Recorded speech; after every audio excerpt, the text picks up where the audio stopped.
It happened one evening in a restaurant that served grilled chicken. On the table, as one would expect, stood a huge plate of chicken.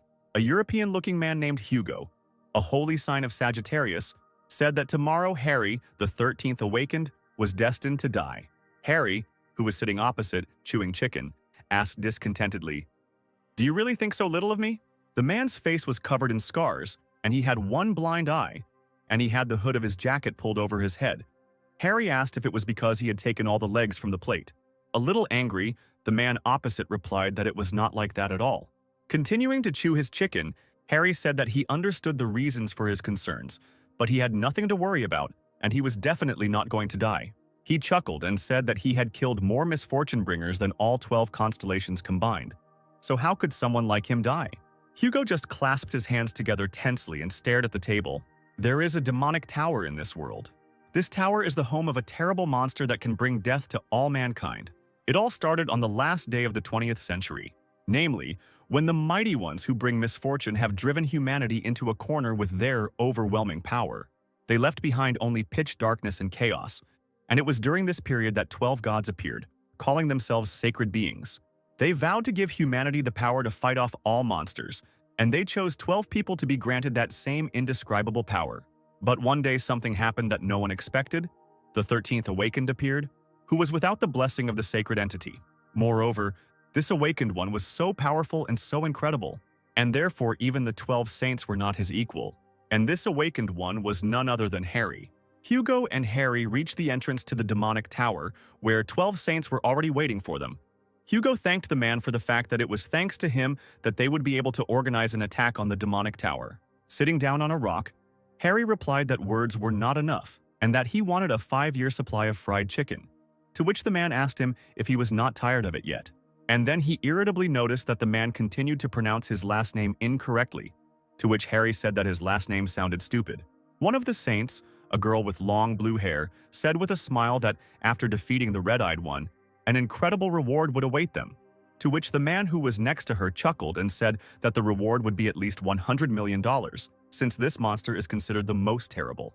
Suddenly, Harry, covering his face with a scarf, told them that they would be better off asking for 10 years of accommodation in a 7-star hotel somewhere in Hawaii. And then he said that it would be better this way, because of the red-eyed one, many countries are on the brink of crisis.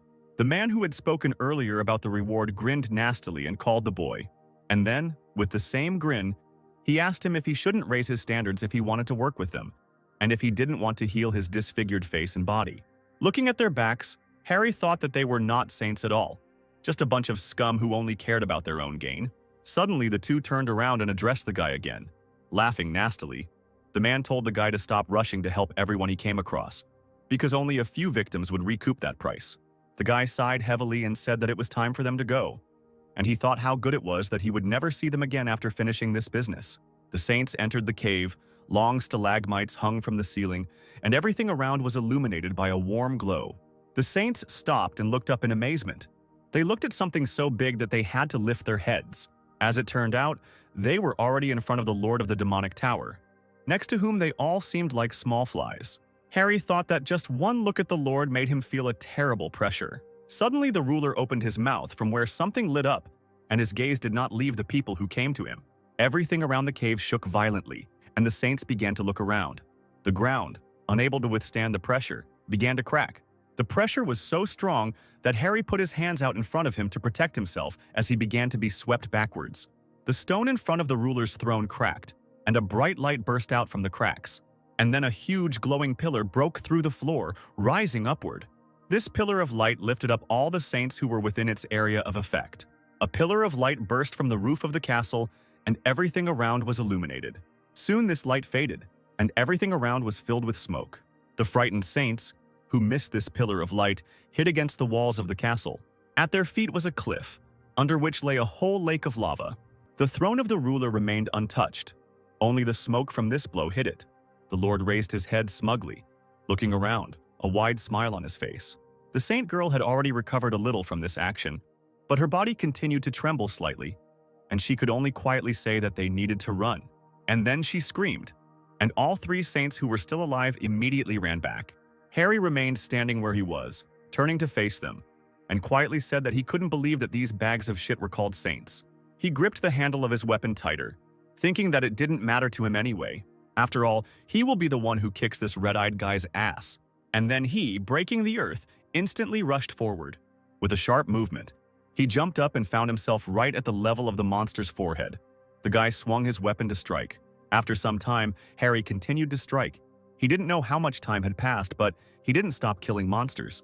His eyes glowed with a terrifying blue light, and in his teeth there was a dagger. Only one thought was in his head: I must cut up monsters. In the shadow of the cave, many red eyes appeared, different in shape and size. A huge number of monsters appeared in front of Harry, who no longer had his jacket on, and he thought that this was a special trap in which more and more hordes of monsters were constantly appearing. Harry no longer had his left arm. His body was covered in scars, but his eyes continued to sparkle with a cold blue light.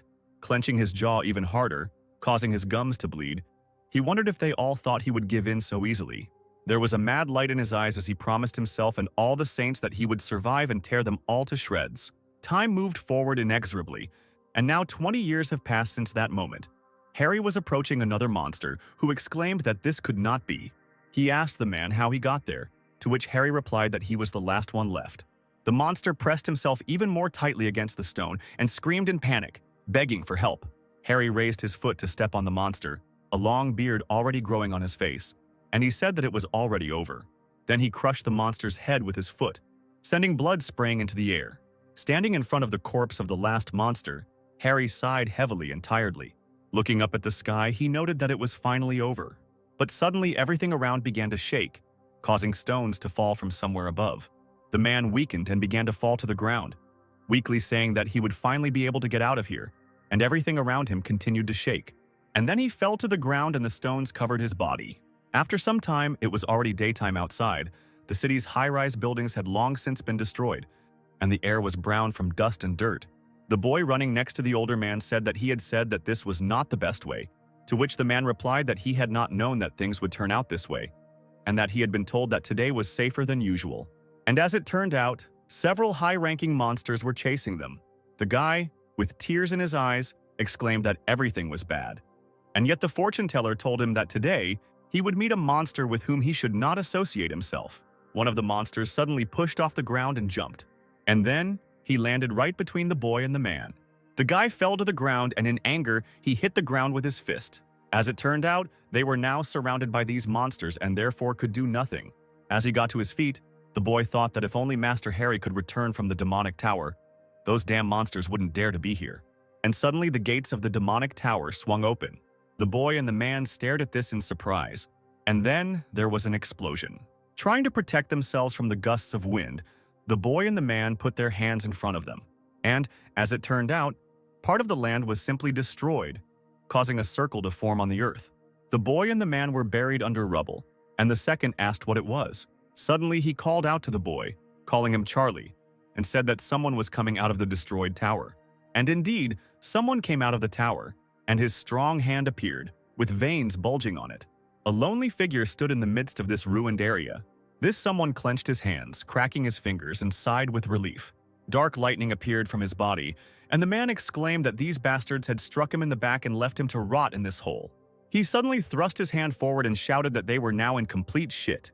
He then delivered a blow to the jaw of one of the high-ranking monsters, and he pinned another one to the ground with his foot. The man, who was still under the rubble, said that he couldn't believe that someone was able to easily deal with orange-class monsters.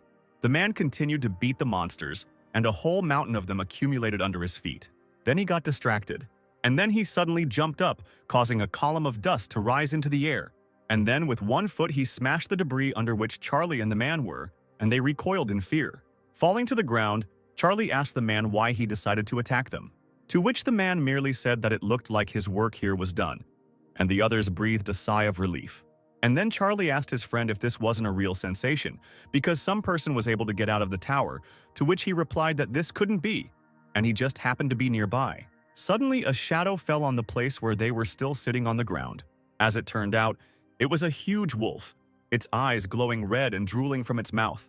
The men sitting on the ground screamed in fear that it was the leader of the pack, and then one of them shouted at the man that he advised him to run away from there.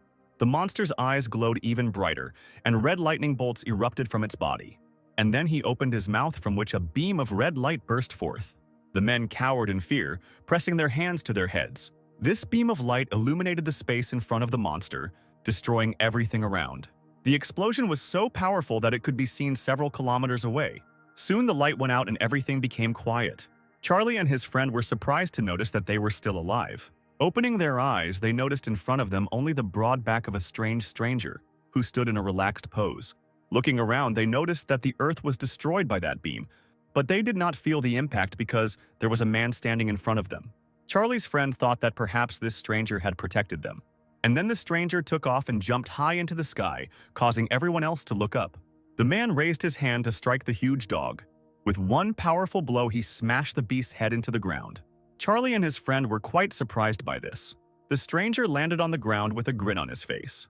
And then he proudly turned to the men, while the corpse of the monster lay behind him.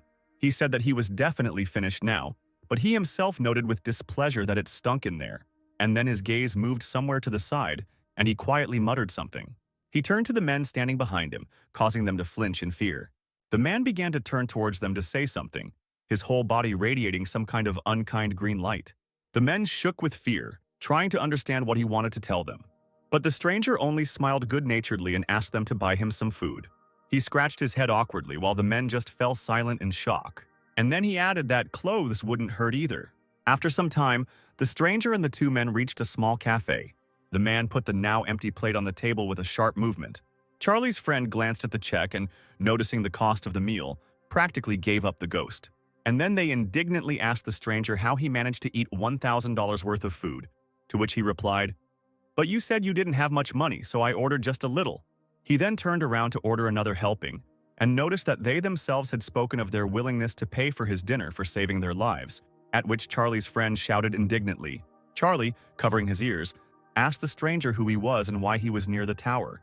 The man, chewing on a toothpick, replied that he had been inside the tower and then simply walked out of it, to which surprised exclamations were immediately heard, and the man said that he had one more question.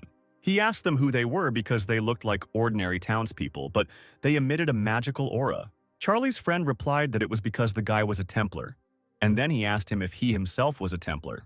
Picking up his spoon from the table, the stranger replied that he had no need to wag his tail in front of some big shot. But suddenly, something surprised him. He looked at his reflection in the spoon, and suddenly his face became distorted as if from fear, and cold sweat ran down his face. He slammed his hands on the table, stood up with a sharp movement, and exclaimed that he urgently needed a mirror, to which the waitress quietly pointed it out to him. Approaching the mirror, the man began to take off the clothes he had received. He stared at the mirror in shock, his hand almost touching his face. He noted that his body was completely healed. Harry thought that his old wounds were so terrible that there was no point in even trying to heal them. And then he came to his senses and noticed that his left hand was also in place. He looked at his palm, which now had some kind of round mark on it. When the man looked at it, the sign began to appear, and a snake became clearly visible on his palm. Suddenly, Harry felt a strong pain in his arm, which made him grab it tightly. The veins on his arms bulged. The guy's body began to emit green light, and the outline of a snake appeared behind his back. The man closed his eyes, and when he opened them, he was no longer in the cafe. His whole body seemed to have turned into a disembodied spirit. In front of him was a huge snake, which looked at him with its red eye. The man seemed tiny compared to the snake, and the snake released its thin tongue. Harry reached out to touch her. When he did this, a bright light shone from the place where they touched, and then everything around lit up with a bright yellow light. The next moment, Harry woke up sitting on the floor of the cafe, with his hand extended forward. Charlie extended his hand to help the man up and asked him if he was okay. Harry waved his hands and asked if they had seen a huge snake, to which they only stared at him. Charlie said they didn't see any snake. They just saw him suddenly take off his clothes and run to the mirror, and then start screaming while clutching his wrist. Looking at his palm again, the man concluded that it seemed like no one else could see it except him. And then the man felt something behind him. As it turned out, these were some tablets with text that said that he had survived death. And now he became the owner of the constellation Ophiuchus, as well as a description of his abilities. One of his skills was super regeneration, and Harry thought that he had never heard of other saints seeing anything like that before. Moreover, he does not feel the energy of sacred beings. However, be that as it may, he was satisfied with this arrangement because his body had fully recovered. Now he needed to track down the traitors who had left him for dead, and especially the one who had stabbed him in the back. Harry, thinking about this, tensed his hand, causing his veins to bulge, and he said that this whole body began to tremble just from the thought of revenge. And Charlie and his friend, noticing the strange behavior of the man, shook with fear. At the same time, somewhere in the place where the incident took place, police tapes were already hanging. The man standing nearby said that the demonic tower, which was considered an indestructible fortress, had suddenly collapsed, to which the other replied that this news would soon set the whole world on its ears. The first one said that this place has a special connection with Harry. Could this be the work of his followers or other saints? The second man replied that it was interesting, and then he told the other to look at the one who was pulling. He said that this was a monster that was difficult for even high-ranking saints to deal with. So who else could challenge such a monster and destroy the tower? Then the first man asked if Harry had really gotten out of the tower alive. Another told him that they couldn't be sure of that. They could only wait until new leads appeared. At the same time, something was happening in one of the city's multi-story buildings. There were many cameras in one of the rooms of this building. The reporters approached Victor and asked him how he could comment on the destruction of the demonic tower, and whether it was possible that Harry had returned alive. Victor, who was the holy sign of Aries, stood on the stage and did not answer. Taking the microphone, he said he had no comment on the matter, and then he and his bodyguards left the room while reporters shouted after him, wanting answers. An expensive car was driving along the road at great speed. Victor, who was sitting in it, hit the armrest with force, breaking his glasses. He grimaced and exclaimed that he had heard Harry's name so many times today. He wondered if he had really been alive all this time in the demonic tower. All 20 years? Putting his hand into his vest, he thought that this couldn't be possible because there were thousands of deadly creatures there, and they were all black class. He took his pipe out of his pocket, thinking that it was a miracle that they had managed to escape from there, having stolen the red-eyed man's throat. And there was no way the man could have survived there. He bit his pipe and thought about how Harry's body was on edge due to the monster's deadly attacks. And he didn't even wear armor like all the other saints. He frowned, thinking that perhaps he really was still alive. Thinking about this, he exhaled a huge cloud of smoke, and then, clenching his jaws, he hissed that then it would be the end of them all. Meanwhile, Harry took Charlie's phone and said that he should start with this bastard. Meanwhile, a plane arrived at one of the airports, and only one person came out of it, who was greeted loudly. The bodyguards exclaimed that it was an honor for them to meet one of the 12 saints. As it turned out, the one who arrived on that plane was Hugo, the holy sign of Sagittarius. Descending to the ground, he asked the still bowing men where the Prime Minister was, and they replied that he was waiting in his office and that transport was ready. Hugo immediately headed towards the car, and the bodyguards bowed even lower. One of them, looking after the man, remarked with admiration how majestic he was. He said that this is exactly what a truly chosen person should look like. The car drove quickly along the road. Hugo sat silently on the seat, crossing his legs and looking out the window. Suddenly, his phone vibrated. Somewhat annoyed, he thought that it must be those annoying reporters again, and he couldn't believe that rumors about Harry's return had become so popular. He angrily turned the phone face down and exclaimed that 20 years had already passed, and his phone finally went silent. Frowning, the man stared out the window again. He remembered his words to him 20 years ago about Harry being destined to die tomorrow. As Harry replied, he had no idea that he had such a low opinion of him. Thinking about how when they attacked the demonic tower, at Harry's request, he went outside and held back the incoming hordes of monsters. He wanted to believe that his premonition was deceiving him, and that Harry would be able to get out alive. That day, after leaving the cave and meeting the other saints, the wounded Hugo asked them why Harry was not with them. And then it turned out that the saints who had entered Harry together had abandoned him and returned with the head of the red-eyed man. This event became known to the whole world. 20 saints, including himself, were recognized as heroes and gained even greater influence.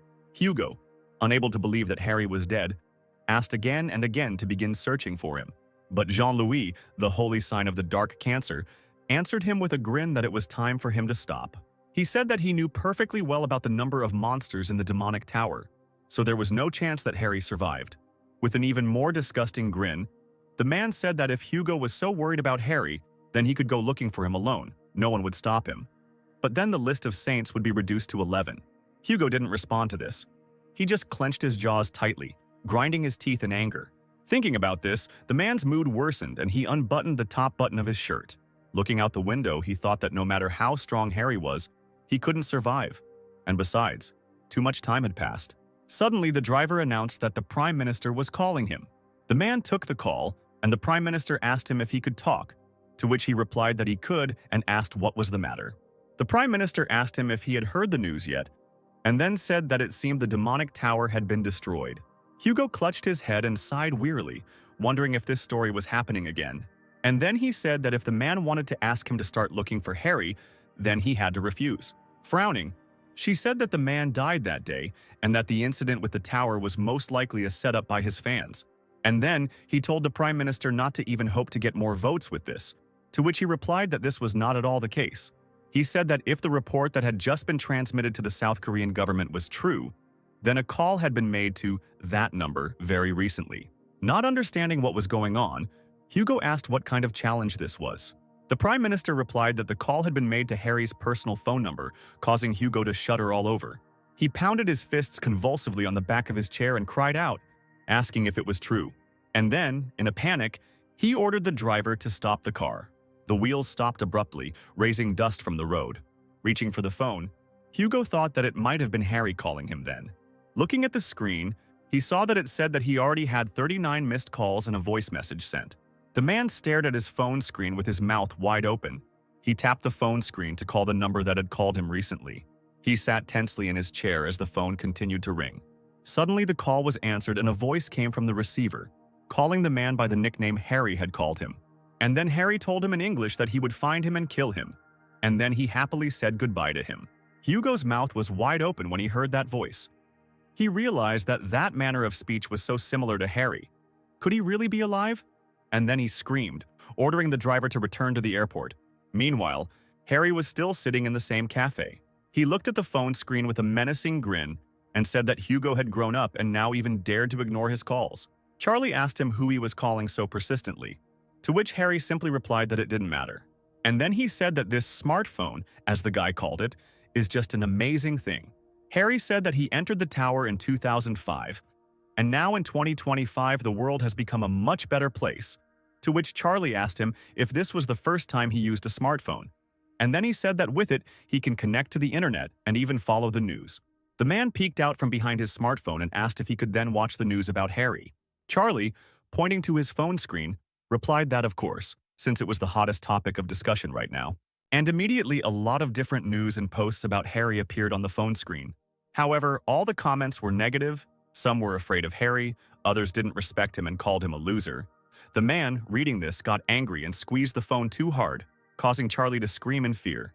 Grinding his teeth, Harry exclaimed, asking who saved them from the red-eyed man. And yet these saints did nothing for them, and they praised them.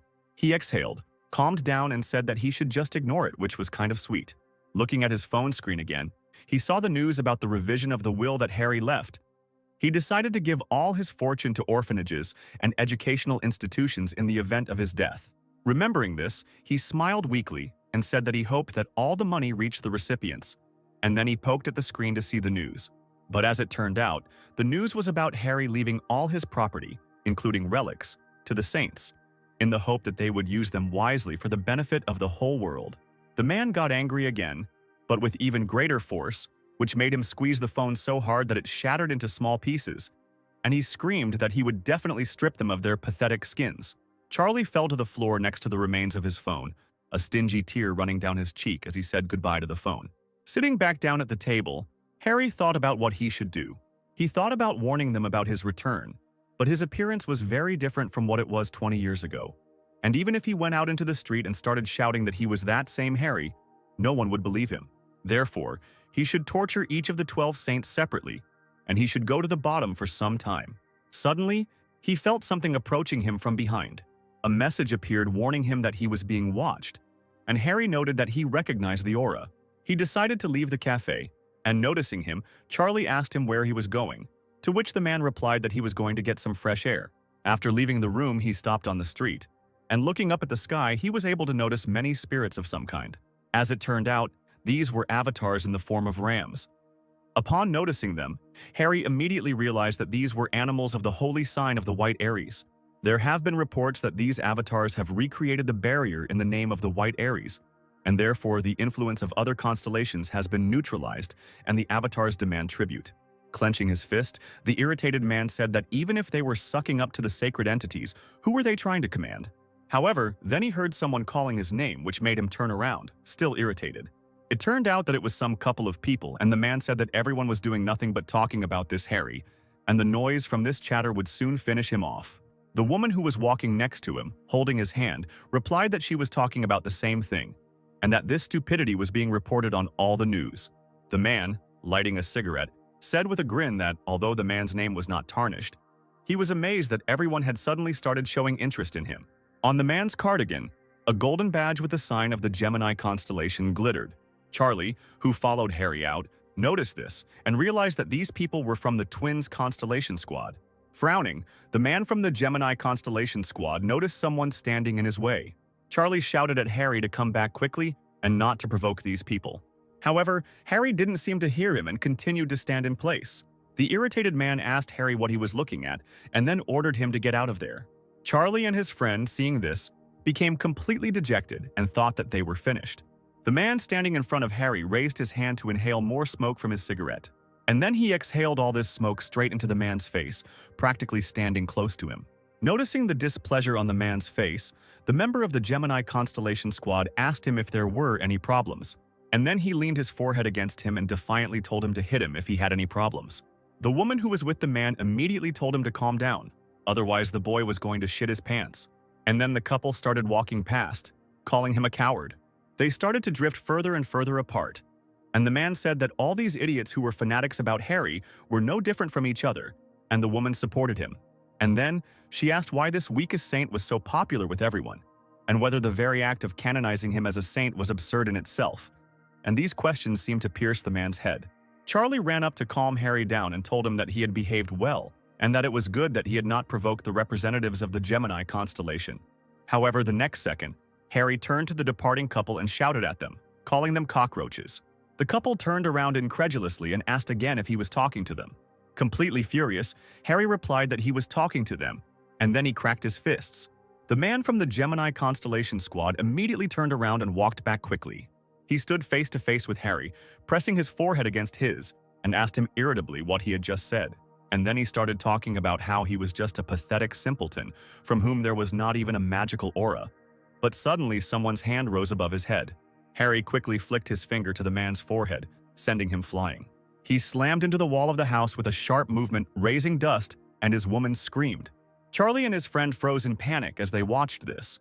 Harry stood there with a smug grin, his shirt blowing in the wind and his fingers still steaming. The woman decided that she could not stay away, and so she decided to use her ability, causing her body to turn into white light. A second later, she was behind Harry, but he immediately noticed her, asking her if she really thought he wouldn't notice her.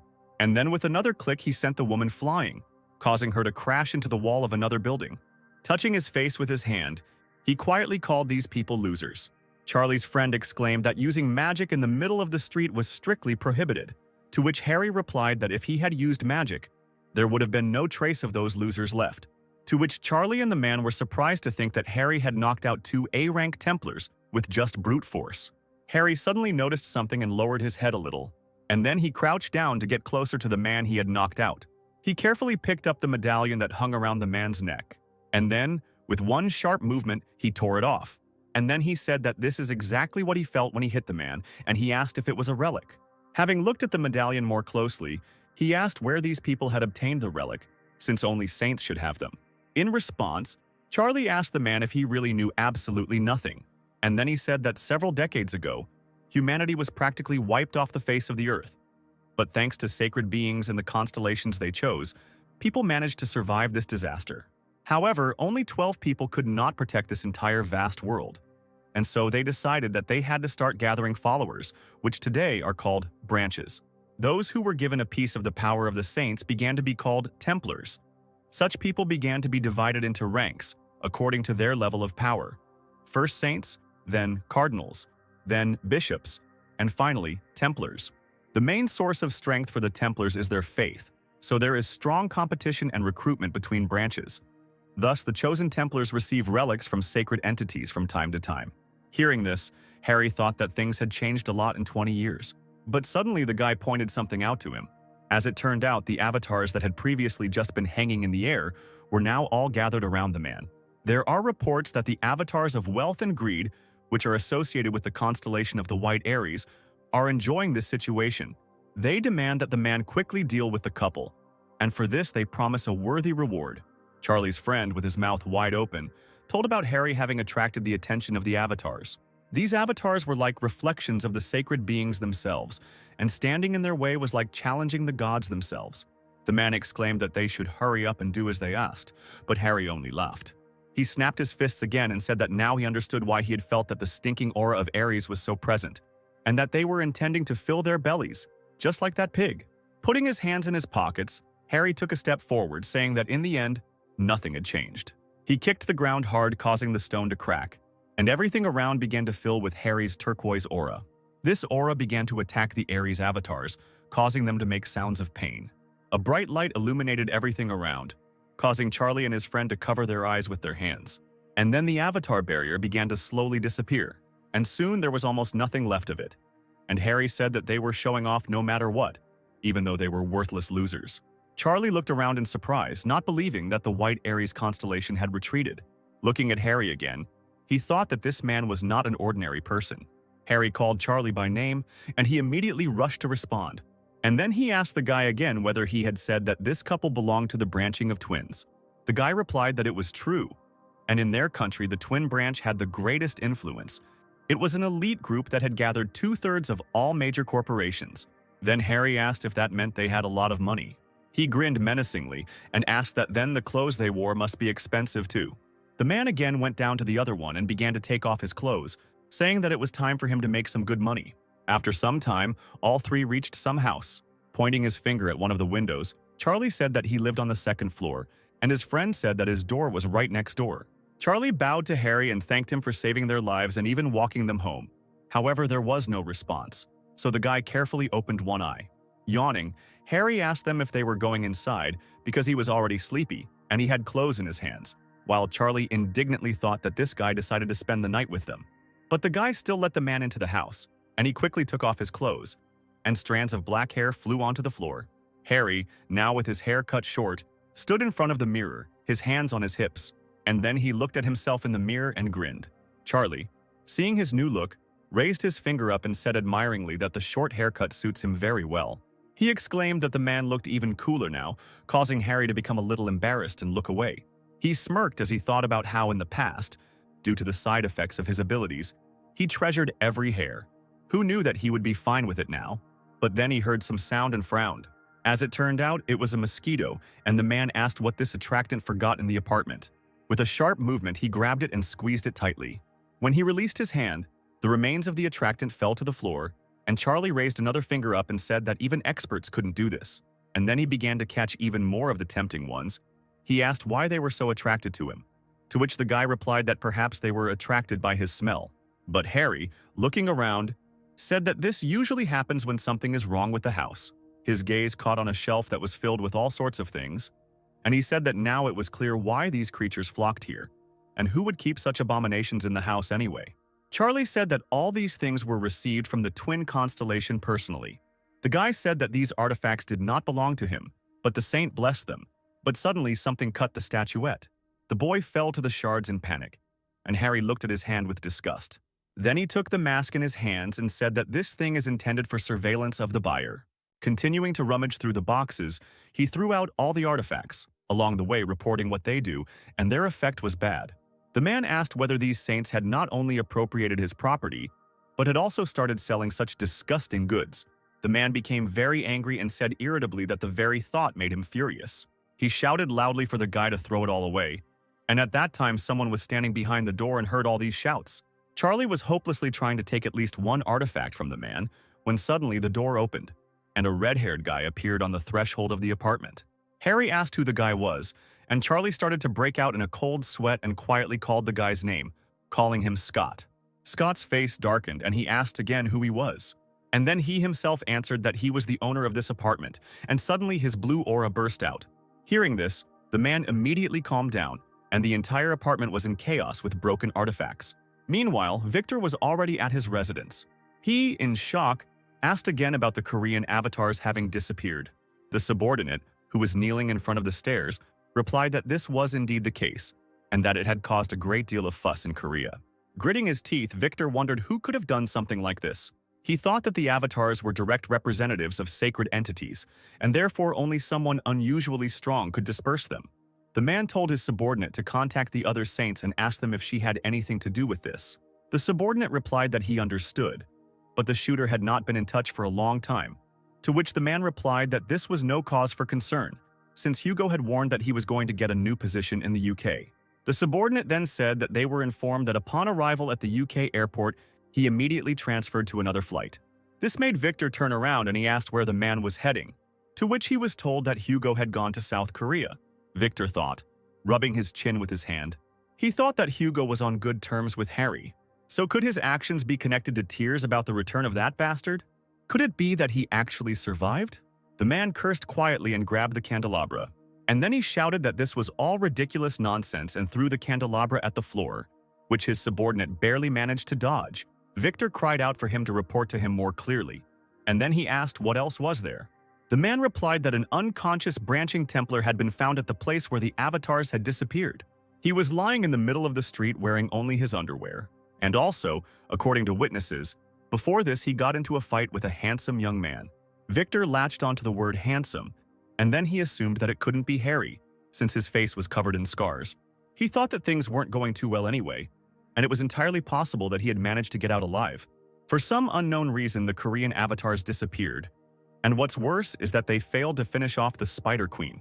Victor clenched his fist tightly, thinking that at this rate his position could be in jeopardy.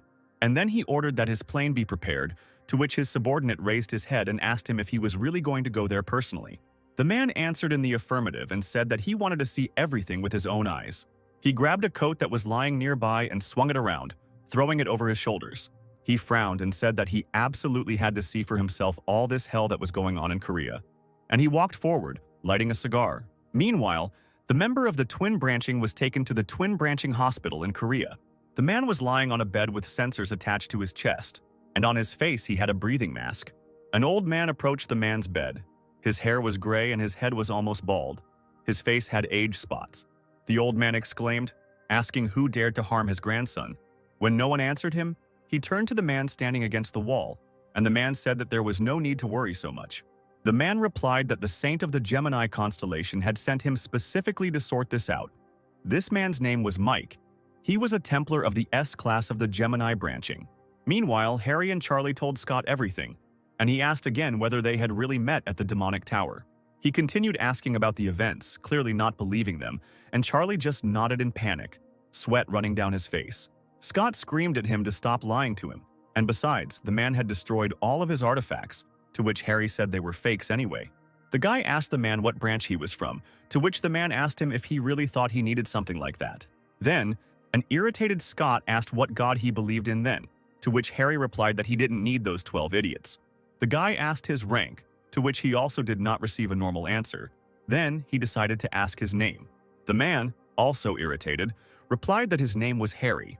Scott could no longer stand this irritation, and Charlie hastened to calm him down. The guy's blue aura swirled around him, and he said that the man had broken into someone else's house without permission and destroyed all the relics. The light from the aura became even brighter, and a figure appeared above his head as he exclaimed that this bastard still dared to call himself by the name of the Great Harry. Charlie called Scott again, yelling at him not to destroy their apartment. An alert went out that a magical outburst from a follower of the twins had been detected, and Harry said that it looked like this tough guy was determined to destroy this house. The man then activated one of his new skills, God's Gaze. Then, information appeared that Scott was a follower of the A-rank twins. His nickname was Crushing Blow. Information appeared about his skills and personal traits, and the most important was his trait Genius, thanks to which the effective training was 200%. Harry thought that at such a young age the boy already possessed high-ranking skills. The trait of Genius was clearly not just for nothing. A figure appeared above the boy's head and screamed loudly, causing his eyes to glow blue. Trying to defend himself, Charlie shouted at the man to run as fast as he could, as Scott was a high-ranking Templar and also a crazy fan of Harry. Scott then asked the guy if he was crazy and then told him to get out of his way if he didn't want to get swatted. But the man suddenly appeared behind him with a grin on his face and said that the guy was playing with fire so hard that he was in danger of peeing his pants. Hearing his voice behind him, the guy immediately hurried to turn around. But when he did, the man immediately sent him flying with his flick. Scott fell to the floor, his blue aura fading, And the man said that at this rate, this idiot would have burned down not only his apartment, but the entire house. Charlie asked in a panic if he was okay, to which Harry replied with a grin that everything was great. However, this did not completely convince the guy, and he looked at his friend uncertainly. Meanwhile, Scott lay unconscious on the floor, with a huge bump on his forehead and foam coming out of his mouth. Harry went to his room to take a nap, and Charlie began to slow down Scott so that he would wake up. The man entered one of the rooms and slowly closed the door, and then he froze and stopped at the door, looking around the room. The entire table was covered with hairy figurines. The man with a darkened face asked what it was, to which Charlie said that he had said that Scott was obsessed with Harry, and the guy, who had already woken up, asked him to be careful with the figurines. But the man immediately broke one of them, saying that they irritated him, and therefore he needed to at least tear off the head. Charlie tried to drag his friend out the door while he screamed at the man that he was a fucking psycho, to which the man responded that he was Harry, not a fucking psycho. Scott screamed hysterically, tears running from his eyes and snot from his nose, his face twisted in pain. Meanwhile, someone was sitting in one of the cafes in Korea. News reports indicated that yesterday afternoon, 2 members of the twin lineage were attacked by an as-yet unidentified individual with the stated intent of stealing items. Hugo, who was sitting at the table, covered his face with his hand, thinking that this was definitely Harry's doing. And what was he thinking? The waitress approached the man and, with a smile on her face, asked him if he was ready to order. But the man irritably told her that Victor should stop this clown show and get out of here. Victor, in the body of a waitress, answered with a grin that he had figured him out too quickly, and therefore it was not interesting. And then he said that he hadn't been able to contact him for a long time, and therefore was glad to see him. He leaned on the man's shoulder and said that, judging by his hasty arrival in Korea, he came here because of Harry, and therefore he should tell him everything. Hugo snapped his fingers and said that this is exactly why he hates this pervert who steals people's bodies. The girl's body jerked in response to this, and she came to her senses. And then she asked, confused, what she had just done. The man slammed his fist on the table and thought about how he needed to get to Harry as quickly as possible. The next day, Charlie and Scott went to the hypermarket. Charlie asked his friend if the man could really be Harry, to which he replied that he looked completely different. And then he cried out that Harry is also a hero of humanity. He can't be such a redneck. To which the guy replied that he definitely saw him coming out of the demonic tower, and his strength was amazing. But Scott only answered once again with confidence that this couldn't be, because his father had told him so. And then he quickly hushed up the subject.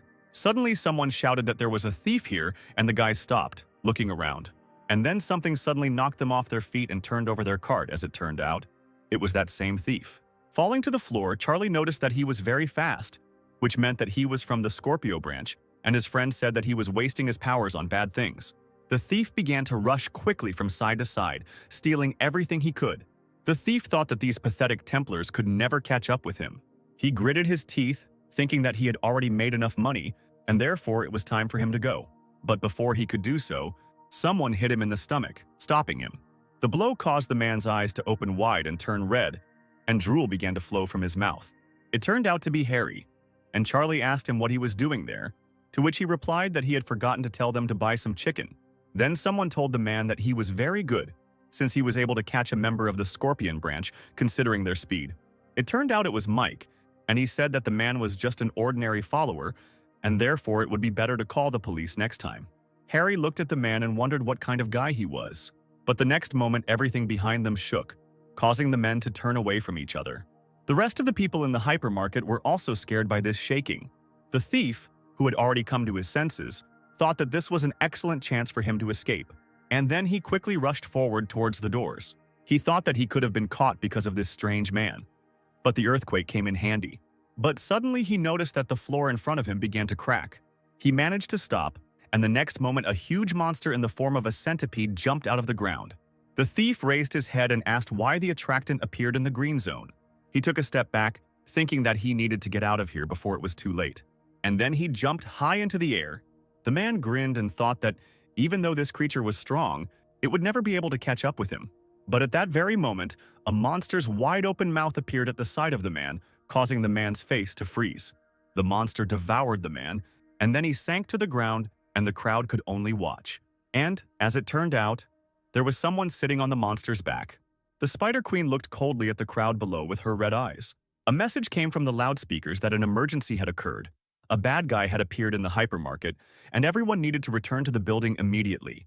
Meanwhile, the monster rushed at the crowd, which was running away in panic to return to the building, and a voice announced that due to the invasion of the Spider Queen, this zone was turning red. The alarm was still sounding. People were panicking and trying to escape, and one little boy stopped in the middle of the road crying loudly. The monster's mouth opened wide, and he was about to devour this easy prey. But before that happened, Harry landed on the monster's head. The boy froze, looking at his savior, his body shaking slightly, and Harry told him that he should be more careful.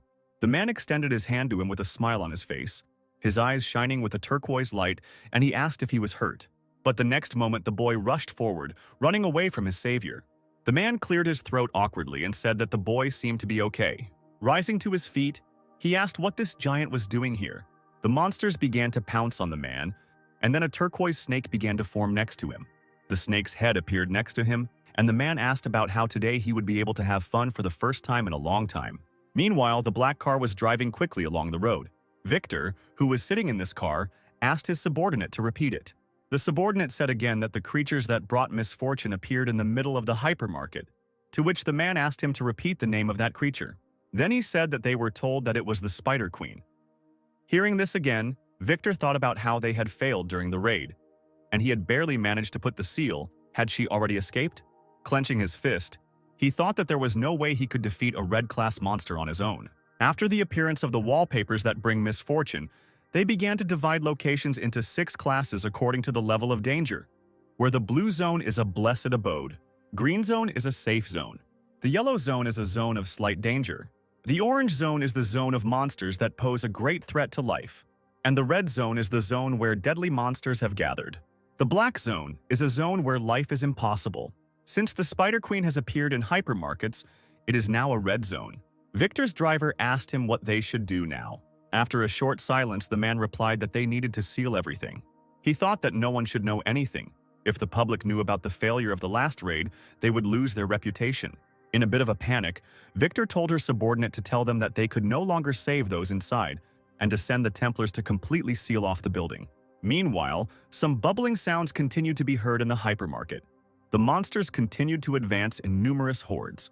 Mike put his hands out in front of him, and everything around him was illuminated by a cold light, and he exhaled steam from his mouth. He dropped to the ground and touched it with his hands, causing it to freeze, and this ice moved towards the monsters. The ice reached the monsters and they found themselves bound by it. The man, wiping sweat from his face, told them not to dare underestimate them. But the next moment, a crack appeared in the ice. And then, with a furious roar, the monster broke through its icy cage. Panicked, Mike wondered how they had managed to do it so easily. But suddenly Harry appeared in front of him with tin cans in his hands. Mike wondered when the man had managed to get here. Tossing one of the cans, Harry said with a grin on his face that these bastards must be really hungry, since they decided to feast on people. And then he quickly waved his hand, and all the jars that were in his hands flew at the monsters. However, this only made the monsters even more angry. But then something cut the monster in half.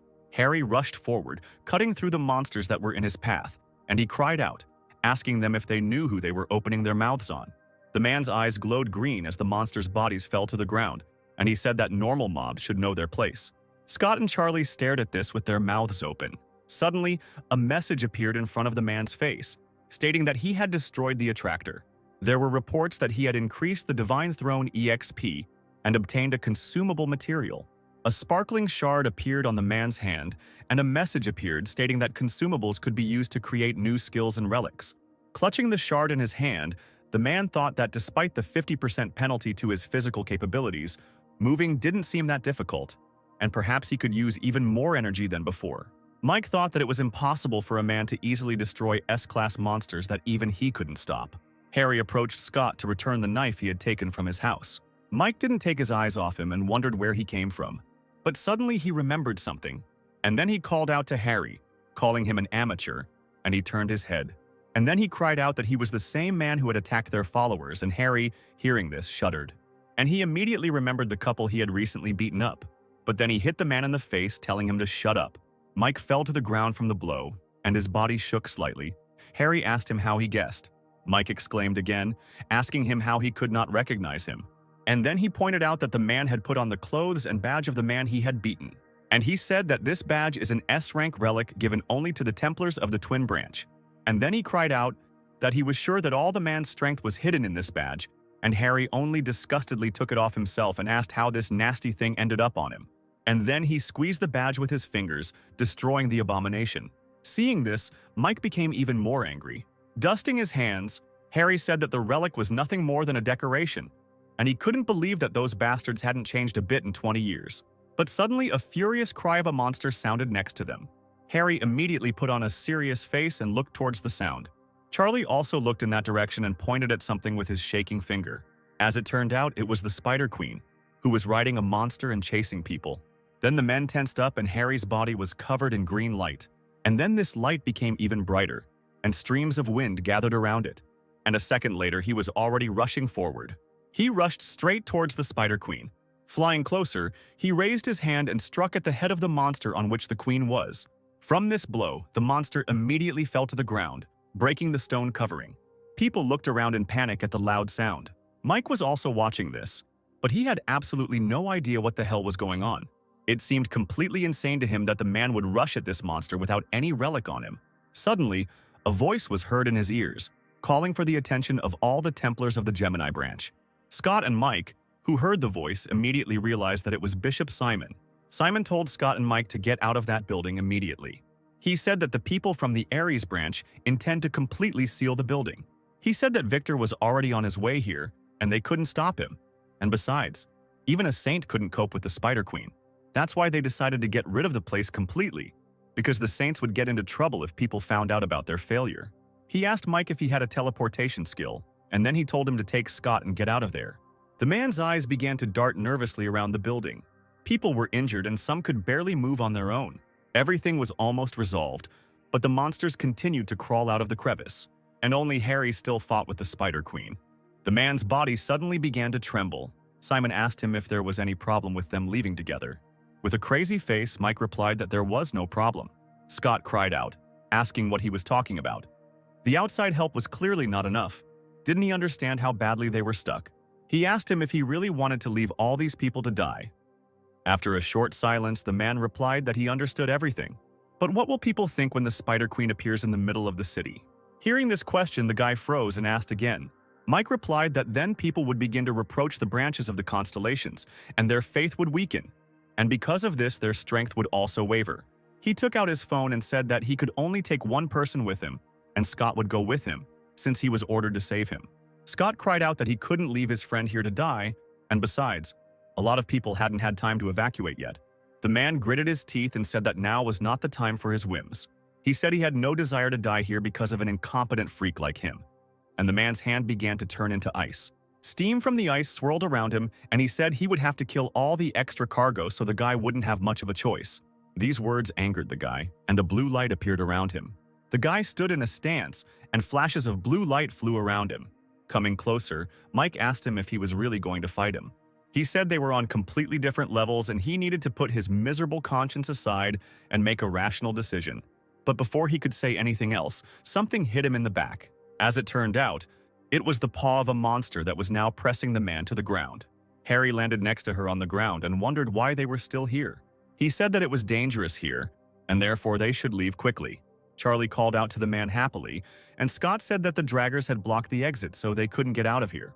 The guy said they should either use the teleporter or destroy all the monsters here. Looking around, the guy noted that there were currently a lot of wounded in the building, and the people from the Aries branch decided to seal the entire building. Harry swore in response, saying that it was just a headache, and Mike began to crawl out from under the rubble with groaning sounds. With a sudden movement, he rose to his feet, scattering the debris around him, and then he shouted, telling Harry to come to him. Harry said that he thought the man had already chickened out and ran away at the speed of light, to which the man shouted at him to shut up. Mike grabbed the phone and shouted that they would see who could get out of here alive, and maybe he could get out alone. But before he could press the button to teleport away, a web appeared behind him. As it turned out, it was the Spider Queen who launched a web at the man, grabbing him. Mike turned around in panic and swore quietly. Then the monster pulled on its web, throwing the man into its mouth. The phone fell out of his hands and hit the ground with a dull thud. Harry, without a second's delay, turned to the boys standing behind him. Turning around, he told them to take care of the wounded, and he would sort everything out here, and then he would join them. A green light enveloped his body as he said it wouldn't take long.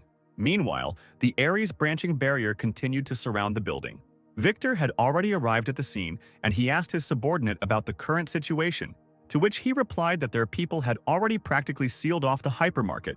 The building was cordoned off. Victor asked if the work was going too slowly, considering that they had started it long before his arrival. The branching people who created the barrier asked why the protection was not holding up properly, as if something was about to break out. And at that very moment, a bright light illuminated the entire building. This caused a wind to rise, and Victor's subordinates began to defend their commander. And the next moment, a huge turquoise snake burst out of the building. Victor exclaimed, asking what the hell was going on here. Where did the snake come from? People ran out of the hypermarket with frightened screams. This crowd was met by Victor's subordinates, and the crowd screamed for help, and they said that there was some guy there alone fighting with the queen. Hearing this, Victor wondered what they were talking about, because even he alone could not contain such monsters. And then he stepped forward and said that he would see with his own eyes, in response to which his subordinates exclaimed that it was dangerous. But this did not stop the man. And the next moment, a gust of wind arose, and the man's figure became blurry. Victor jumped up sharply, pushing off the walls of the building. He jumped into one of the broken windows. He looked up and saw something that shocked him, and he swore quietly. As it turned out, what he saw was the lifeless body of the Spider Queen. The man's face twisted into a frightened expression as he wondered who could have done such a thing. Looking around, he noticed that there was a real massacre here. He wondered what it was, whether someone was deliberately hunting the Spider Queen. Clutching his head, he said that with every second his headache was getting worse and that he already had enough problems. Suddenly, he felt a familiar energy and looked somewhere to the side. Following this energy, the man ran to the window to see who it belonged to. Looking out the window, he saw a familiar figure and wondered what that bastard was doing here. As it turned out, that bastard was Hugo, who had already arrived in Korea. He stepped one foot on the edge and wondered if this could all have been Hugo's doing. Then it would make sense. But then a voice came from behind him, asking if he missed him, and it made the man's body shudder. Harry, who appeared behind him, his eyes sparkling, asked him what was the matter, what was wrong. He asked him with a smirk on his face what that expression was, since they hadn't seen each other for so long. Victor immediately hurried to turn around to look at the other, but he was too shocked to utter a word. Meanwhile, rescuers arrived at the hypermarket and began evacuating people, and Charlie and Scott were sitting on the ground, wrapped in blankets. Scott wondered if the man could really be Harry, because even though he looked different, his movements were definitely similar. Suddenly, someone shouted Scott's name. As it turned out, it was a breathless Hugo who asked the guy what he was doing. Turning away from the man, the boy asked him what he was doing there, to which he responded by asking if that was the right way to greet one's own father. Hearing this, Charlie laughed, and Scott just clicked his tongue in irritation. Hugo took his chin in his hand thoughtfully, looking cautiously at his son. And then he said that at least he was not hurt, and a little medical attention would quickly return him to action. And then he asked him if he saw who did all this to the monsters, since he was in the building when it happened. But instead of answering, Scott only turned away from his father even more, and the man thought irritably about who he got his character from. And the guy asked his friend if everything would be okay with Harry. Hearing this, the man ran up to Charlie and grabbed him sharply by the shoulders, and then he cried out, asking the guy if he really knew Harry, and the guy asked again, not understanding. And then the guy said that now he understood who the man meant. When he called him by this strange nickname, it turned out it was Hugo. And then he said that the man was in the hypermarket right now, and by the way, he defeated the Spider Queen, and he introduced himself to them as Harry. The man, still holding the boy by the shoulders, told him to describe everything in more detail. But before the guy could say anything, a loud sound was heard in the building and something hit the wall.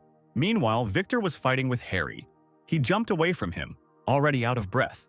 Harry was absolutely fine, and he said it was too much. Wiping his face with his hand, he said that they met for the first time in 20 years, and the first thing the man decided to do was attack him. Victor asked the man how he managed to survive it all, and then he looked at his face and thought that the man looked very much like Harry. But where were his ugly scars? And his voice was different from before. He thought about how he looked too young, and then Victor shouted at him about how this little bastard dared to imitate Harry, and he even got worried for a moment. Harry asked again, uncomprehendingly. Victor screamed that this bastard dared to deceive him, and therefore he would pay for it with his life, while Harry calmly asked what he was even talking about. And then he hit him in the stomach with a sharp movement, screaming that all this time he had been profiting from others, deceiving them. The man quickly flew back from this blow, but Harry didn't stop there, and with a quick movement he found himself behind the man to strike again. He hit the man again and he flew straight into the ground. Lying on the ground, Victor began to make muffled sounds, and Harry lowered himself to the ground and began to approach him. He said that he needed to teach each of them a good lesson, and then he asked about how he had lived while he was imprisoned in the demonic tower. He asked and said that they had appropriated his relics and wealth, and even divided his will. Clenching his fist in his hand, he said with a smile on his face that it was okay. He was going to finish them all off anyway. He began to list the order in which he would destroy everything he had, and the man began to shake with fear. Harry exclaimed that he would destroy everything he held dear, and it seemed to hit Victor hard on the head. He gritted his teeth and thought that this couldn't be happening. As he rose to his feet, he thought that the man was not bluffing, because his manner of behavior and speech were so similar, and he could not even recognize his movements. Could he really be that Harry? Could he really have escaped from the demonic tower? Victor stood up and said that all this was nonsense, and then everything was illuminated with a red light and Victor's body rose above the ground. Swords began to appear from behind him, and the man told the other to prove to him that he was the same Harry. A magic circle with an image of Ares appeared under Victor, and swords appeared from the portal behind his back. Then a hat and mantle appeared on the man's body, like those of the emperors of ancient dynasties. A message has emerged that the sacred entity of the Aries constellation, the Jade Emperor, has revealed itself. Harry chuckled and asked if even a holy being had decided to honor him with its presence. Victor raised his finger, pointing at the man, his eyes glowing red, and red chains grew out of the ground around Harry. These chains began to wrap around his body, restricting his movements. Victor asked him if he still considered them weaklings. A wave of swords flew through the air, and the man said that he did not know how the other managed to survive in that tower. Victor raised his hands to the sky, preparing to use the heavenly weapon to attack the chained Harry. A multitude of swords rushed towards Harry in waves. Harry said with an emotionless face that the Emperor's power was really amazing. Victor waved his hand, shouting for him to shut up, and the swords sped up. And the swords flew in a furious stream straight at Harry. A multitude of swords fell upon the man, causing them to form a whole mountain. Victor, trying to catch his breath, thought about whether he had succeeded. He slowly began to approach closer, saying that it was amazing that he managed to get out of the demonic tower. But his self-confidence did not go away. Stopping in front of the mountain of swords, he said that challenging someone who had gained experience all these years through his followers was such a reckless thing. He chuckled and asked if he really thought they had been standing still for 20 years. But suddenly a bright light began to burst out from under the mountain of swords. Noticing this, Victor immediately thought that this could not be. And then the bright flash flared up even more, and some force began to break the swords. As it turned out, it was Harry, who quickly broke free from the swords and rushed forward to punch the man in the face. The blow sent Victor flying back to the ground, his teeth knocked out and his nose bleeding as he wondered how the man had managed to survive. If he really was that Harry. Harry's shirt was torn to shreds, his body was covered in scars, and he stepped on it, angrily asking the man if he finally recognized him. And then Harry exclaimed that he had returned for their souls, and therefore they should prepare for the worst. Holding his nose, he said that even his weapon smelled like shit, while his wounds gradually healed. Noticing this, Victor thought that such a level of regeneration was impossible even for Aquarius with her skills as a healer. Reports surfaced that Harry had survived death again, and that the power of the 13th skill was now unlocked. And Harry chuckled and thanked the man for making him stronger. His eyes flashed with an evil light as he asked why he didn't try his new skill. Energy emanated from his body, tearing apart everything that came near him. And Victor, raising his shaking hands, begged him to stop. But then there are reports that the sacred entity of Ares is watching Harry in shock, and the sacred entity is condemning Victor, asking why he is still alive. He says that this should not have happened. And then the sacred entity quickly leaves, shouting curses. Victor shook his head, shouting questions about why this sacred entity had left him, and Harry only asked with a smile whether he had really left before it was all over. He flexed his fists in irritation and, still smiling, said that he was so merciful that he would let him feel the pain that he himself had experienced. Meanwhile, Victor's men had already arrived at the destroyed building. One of them looked around and noticed something, and so asked what had happened here. As it turned out, there were many corpses of monsters lying on their path. Hugo, who entered the building with the others, suddenly felt something. His eyes lit up with a bright light as he felt a familiar energy. As it turned out, it was he who felt Victor's energy. He sighed, thinking that this was definitely Harry's doing. He was always causing trouble, and in the meantime, others had noticed Victor's energy. One of them asked why his energy had weakened so much, and the other wanted to suggest something. But Hugo appeared behind him, drawing his bow, and he asked everyone to step back. The arrow shot forward and there was an explosion where it landed. Soon the entire building was filled with smoke, but Hugo continued to hang in the air. Landing on the ground, he quickly straightened his jacket, and the flashes that emanated from his body died down. He looked down somewhere and then quietly cursed at Harry. He looked at Victor's body, which was unconscious, and on his chest was a note that said, "Gone to the pigsty." Meanwhile, Harry had gotten himself some new clothes, and he was already standing in front of the stairs that led to Victor's house. Stopping, he said that this is where all his stolen relics were kept. He walked inside and there were a lot of people who had come to look at the exhibits. The man thought that he could smell his relics coming from somewhere. Coming closer, he noted that they were all fakes. The clothes were stolen from his house, but the screaming was definitely fake. Next, he got to the exhibit, which was a toothpick that he had used before. Pressing his hands to the glass, Harry exclaimed with a smile that he had finally found her. After some time, a siren sounded throughout the room, and people began to look around in fear. Bright red lights came on and a loud sound filled the building. The security guards ran in a friendly crowd to Sector B, where the robber was located. Meanwhile, Harry had already broken the display case and pulled out his toothpick. At some distance from him, a whole crowd of guards gathered, who ordered him to raise his hands up, slowly put the object down and surrender. A light shone around the boy's body as he said that he didn't really feel like doing it. And then, with a slight movement of his hand, he waved the toothpick in his hands, and some force lifted all the guards up, and the man walked forward. Looking at the toothpick, he said that old things were much better than new ones, and meanwhile the shouts of the guards were heard. Suddenly, a pink ball with a face appeared on the man's hand, and the man said he was glad to see it, and it turned out to be a relic of the S-class, a lump of slime that can recreate anything. The slime ball happily snuggled up to the man, and a message appeared stating that the conditions for obtaining the skill Creation Workshop had been met, and he could now create a workshop that was 17 square feet in size, and he could now bestow his trait on the slime ball.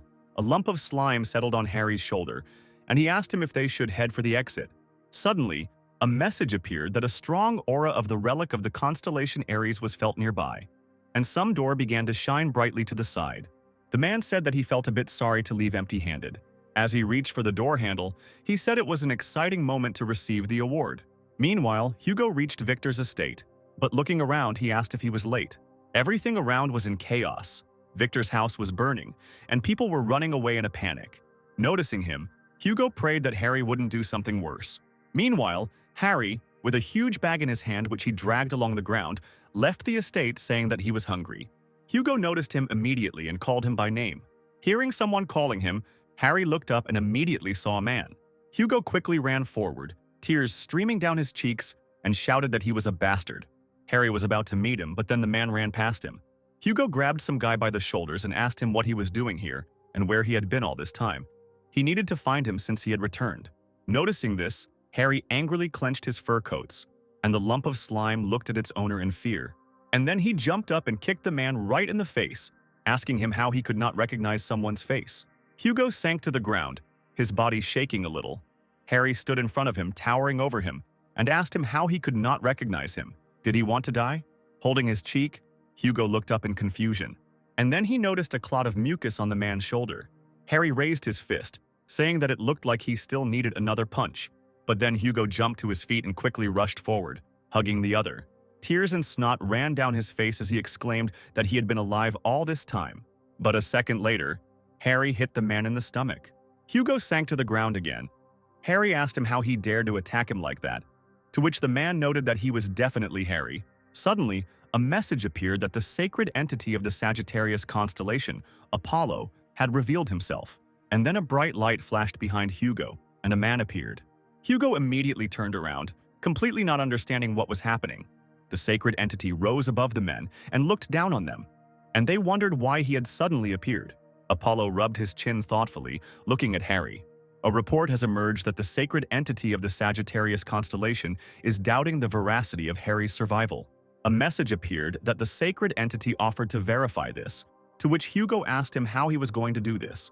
A message appeared that the sacred entity Apollo was pointing his arrow at Harry, saying that everything would become clear when he shot him, in response to which Hugo grabbed the man, shouting that this was not right, and Harry angrily said that he should just get rid of the bum. He indignantly asked about the fact that he decided to point a gun at him first, in response to which Hugo rushed forward, grabbed the guy by the shoulders and told him not to take it to his head, and he did not want to insult him, while Apollo stuck his tongue out at the other man from behind his back. Harry said that since everything was fine, they should continue where they started, and Hugo pulled away, uncomprehending. And then Harry repeated the words he had told him on the phone. A demon appeared behind Harry and said that when he returned from the tower, he found that his house had been sold, his property had been appropriated, and the relics had disappeared somewhere. Hugo called out to the man uncertainly. He continued, telling him to let him hit him once. Harry still hit the man, causing a bump to appear on his head. And then Hugo was finally convinced that it was Harry in front of him, but he thought that this freak had hit him hard. Meanwhile, guards ran out of the mansion shouting that they needed to return the stolen relics. Harry seemed to have just remembered that he was being chased, and Hugo asked him incredulously about what he had stolen. Pointing to his huge bag, the man said he had only stolen a couple of trinkets. Looking at the bag, Hugo exclaimed, asking the man if he really stole the relics from Victor's vault, to which he asked if that was really cool. Hugo rushed towards him, asking what was so cool about it, and Harry just laughed. One of the guards said that they needed to catch the thief right away, to which his superior replied that they couldn't handle him. And then he said that this bastard definitely wouldn't be able to cope with him, even though everyone considered him quite strong. Then the guard decided to suggest something. But before he could do so, there were sounds behind Hugo and Harry, and the former immediately turned around. As it turned out, someone jumped from the roof of the mansion. The head of security noticed that he was already here. A message appeared that the avatar of the Aries constellation, Pishu, had been discovered, and a warning appeared that he could steal his money and relics. The huge beast opened its mouth, from which came a loud roar. The men looked up at him and Hugo swore under his breath.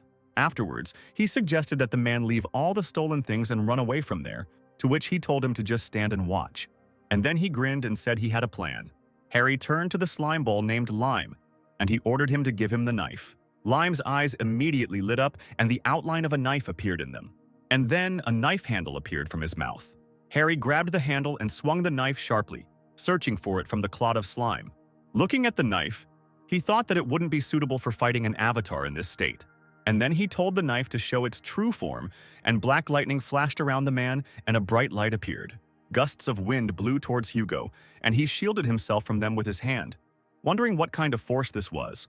Meanwhile, a huge blade stuck into the stone of the platform. As it turned out, that small knife turned into a huge sword with a long blade.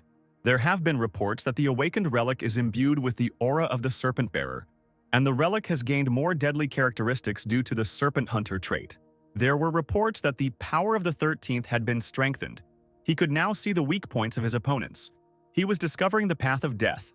Harry happily noted that he had received a new skill, and he immediately decided to use it, causing the whites of his eyes to turn black and his irises to glow a bright turquoise light. He immediately noticed how some places on the beast's body began to glow.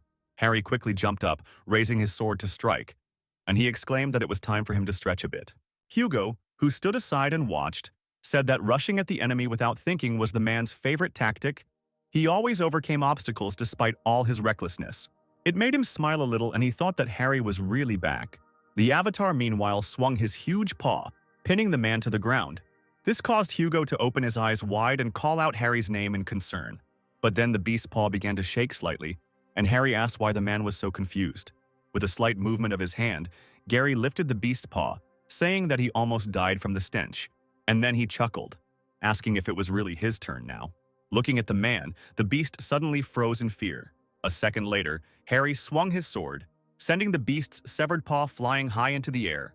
Feeling intense pain, the avatar screamed furiously. A warning has appeared that the Beast of Plenty is using its skill.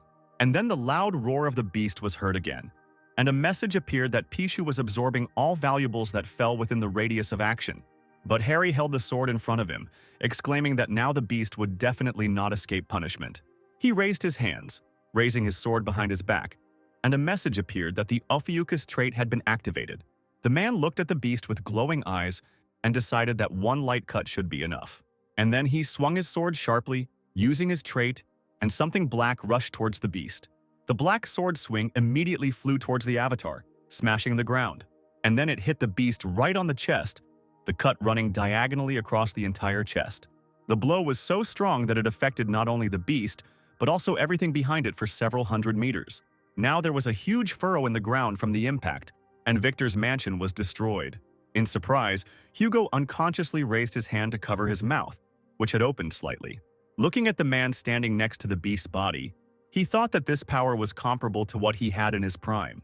There were reports that the man had defeated the Avatar, and his sacred throne experience had been increased. The question arose, does he want to receive the Beast of Abundance as his avatar? Coming closer, Harry said that he thought only 12 saints could have avatars, and then he raised his hand to touch the beast's body. The avatar's body was immediately enveloped in light and slowly rose into the air. His wings immediately spread out. The beast immediately returned to normal. There were reports that the beast Pishu became the avatar of the constellation Ophiuchus, the current number of avatars. 1. A message appeared that Pishu had shrunk in size to hug his owner, and the man picked up the animal, which now looked like a soft toy. Harry exclaimed that it would be great to use the beast as a repository for his relics, and the man happily spun around with Pishu in his hands, and Hugo wondered when the man had managed to acquire such a skill to appropriate an avatar from another branch. A message appeared telling Harry to choose a new name for the beast, and he froze strangely. And then he shouted that he would name the beast Pigbank. After some time, Hugo and Harry reached the former's house, and Harry called the man a traitor, to which he cried out that he was actually very worried, to which Harry replied that he was so worried that he started a family and enjoyed life. Continuing to twist something in the toy horse, he began to wail, which only made Hugo clench his fist in irritation. Harry got up from the couch, saying that he didn't want to bother the man with his presence, to which Hugo replied that everything was fine and he could stay here since he was alone anyway. The man then said that he shouldn't have brought up the subject to him because it was probably too much for a man to talk about divorce, to which Hugo cried out that he wasn't divorced. Covering his face with his hand, he said that they needed to continue where they left off, and then he asked him about what happened inside the demonic tower, and he himself thought about how he shouldn't tell his family about Harry because they were crazy about him. Hugo said that he stayed outside during that raid and therefore didn't know what happened inside, and he asked about why the others came back with the red-eyed man's head, to which Harry replied that it was a very touching story. He said he was stabbed in the back and left to die in a tower, trapped in a monster-infested trap, and among the hordes of these creatures, the red-eyed one, whom he thought was dead, returned to life. Hugo asked again in surprise, to which Harry replied that what they saw during the raid was not his real body. The real difference lay deep within, and even though he managed to win, the main pain in the ass was not the red-eyed one, but the tower administrator, who revived all the killed monsters again and again, but he continued to chop them down. Having finished off the last of them, he collapsed to the ground from exhaustion, and then he was already dead. But then, opening his eyes, he discovered that he had somehow found himself outside the tower, and at that moment he was filled with this strange power. But he is sure of one thing, namely that the bastard who stabbed him then was well aware of the structure of the tower, and therefore he threw him into that lair, knowing exactly what would happen to him. Harry said that sooner or later he would get to those who had appropriated his property, and the bastard who had stabbed him in the neck had received a special punishment, and so he needed to be well prepared. The man said that he needed to make the server equipment, and then he released the toy horse into the air, and it hung in the air, enveloped by the man's power.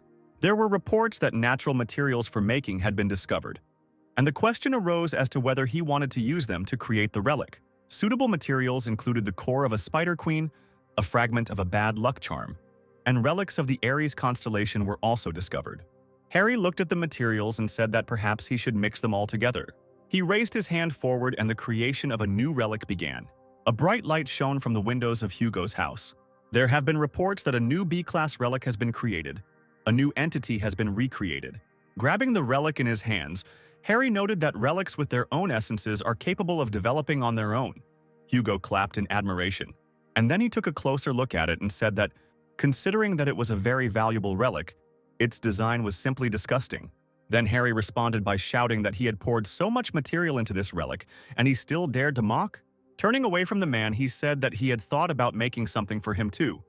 But now he suddenly changed his mind. Then Hugo grabbed the man by the shoulder and said that he was just a master relic maker. And by disgusting, he meant that he simply could not feel the full aesthetics of the object he created. Harry hit the man on the head again, then put the object in the bag and said that he would still look at his behavior, and then said that he needed to somehow lure all the saints. Hugo replied that all the constellations would hardly want to leave their residences, to which Harry, putting the chest on the table, said that this should be enough. Hugo exclaimed that it was the royal heirloom of Aries, and the message stated that this heirloom could multiply the number of items stored. The man asked another how he was able to get something that only Victor had access to.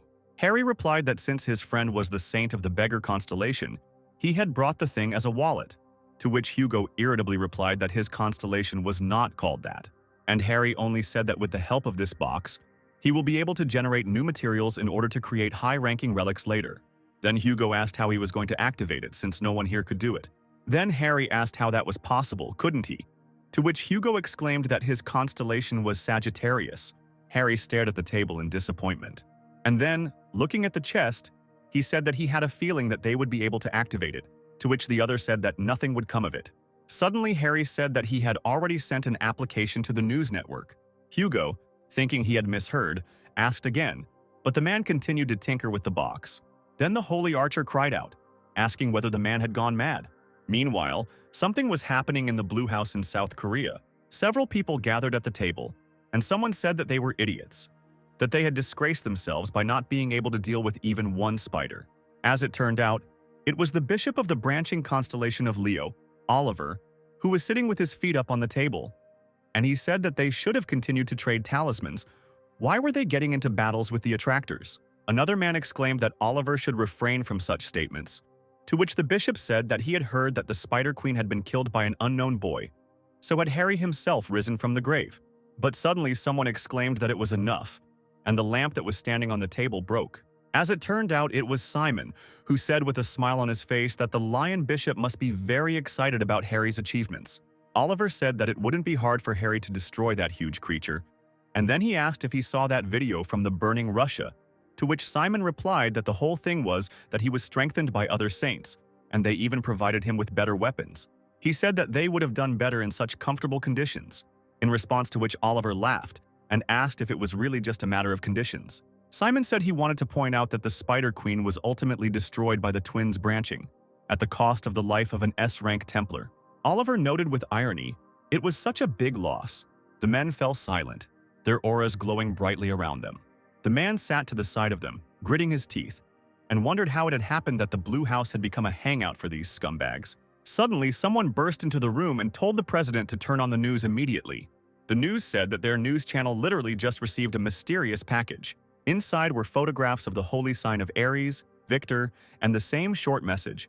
Judging by the results of the analysis, the handwriting matches Harry's. Meanwhile, Hugo, who had also found out what Harry had sent, shouted irritably. He asked him what he was thinking, to which Harry answered, sitting on the phone, that it was just an announcement. He was letting them know that soon their heads would be with him too.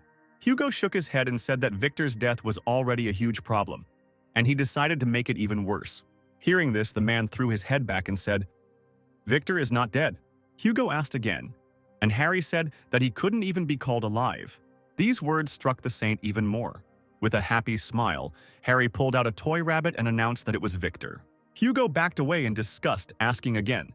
While stretching the rabbit's ears, Harry said that his skills had improved, and therefore he was able to trap Victor's astral body in this toy. Hugo asked if that was even possible, but Harry said that it wasn't important, and then he handed him the knife. The man said that this was the same knife that was stabbed into his back.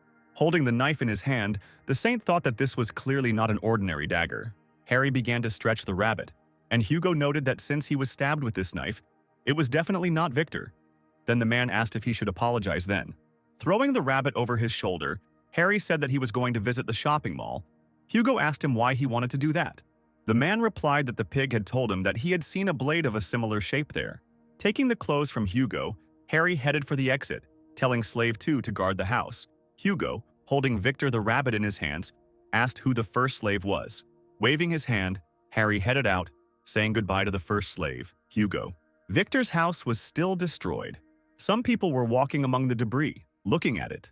One woman, addressing the saint, said that, as expected, the constellation Aries is not here, and the aura of the sacred essence is not felt either. The saint, who was playing with the water that was pouring around her finger, asked again. Sophie, the saint of the Aquarius sign, who was lying in the bathtub, asked where he could have disappeared to. The woman replied that perhaps he had taken his property and intentionally disappeared somewhere, to which the saint replied that if he had secretly conducted some transactions with other saints, then everything would become more problematic. Sophie's face took on a serious expression, and her subordinate asked if it was possible that it was the supposedly returned Harry who had kidnapped Victor. Hearing this, the woman laughed loudly. Throwing her head back, she turned to her subordinate with whom she was talking. She said that it was a very stupid joke, and in the meantime, the ball of water bound one of the servants who was nearby. Sophie's subordinate heard someone screaming.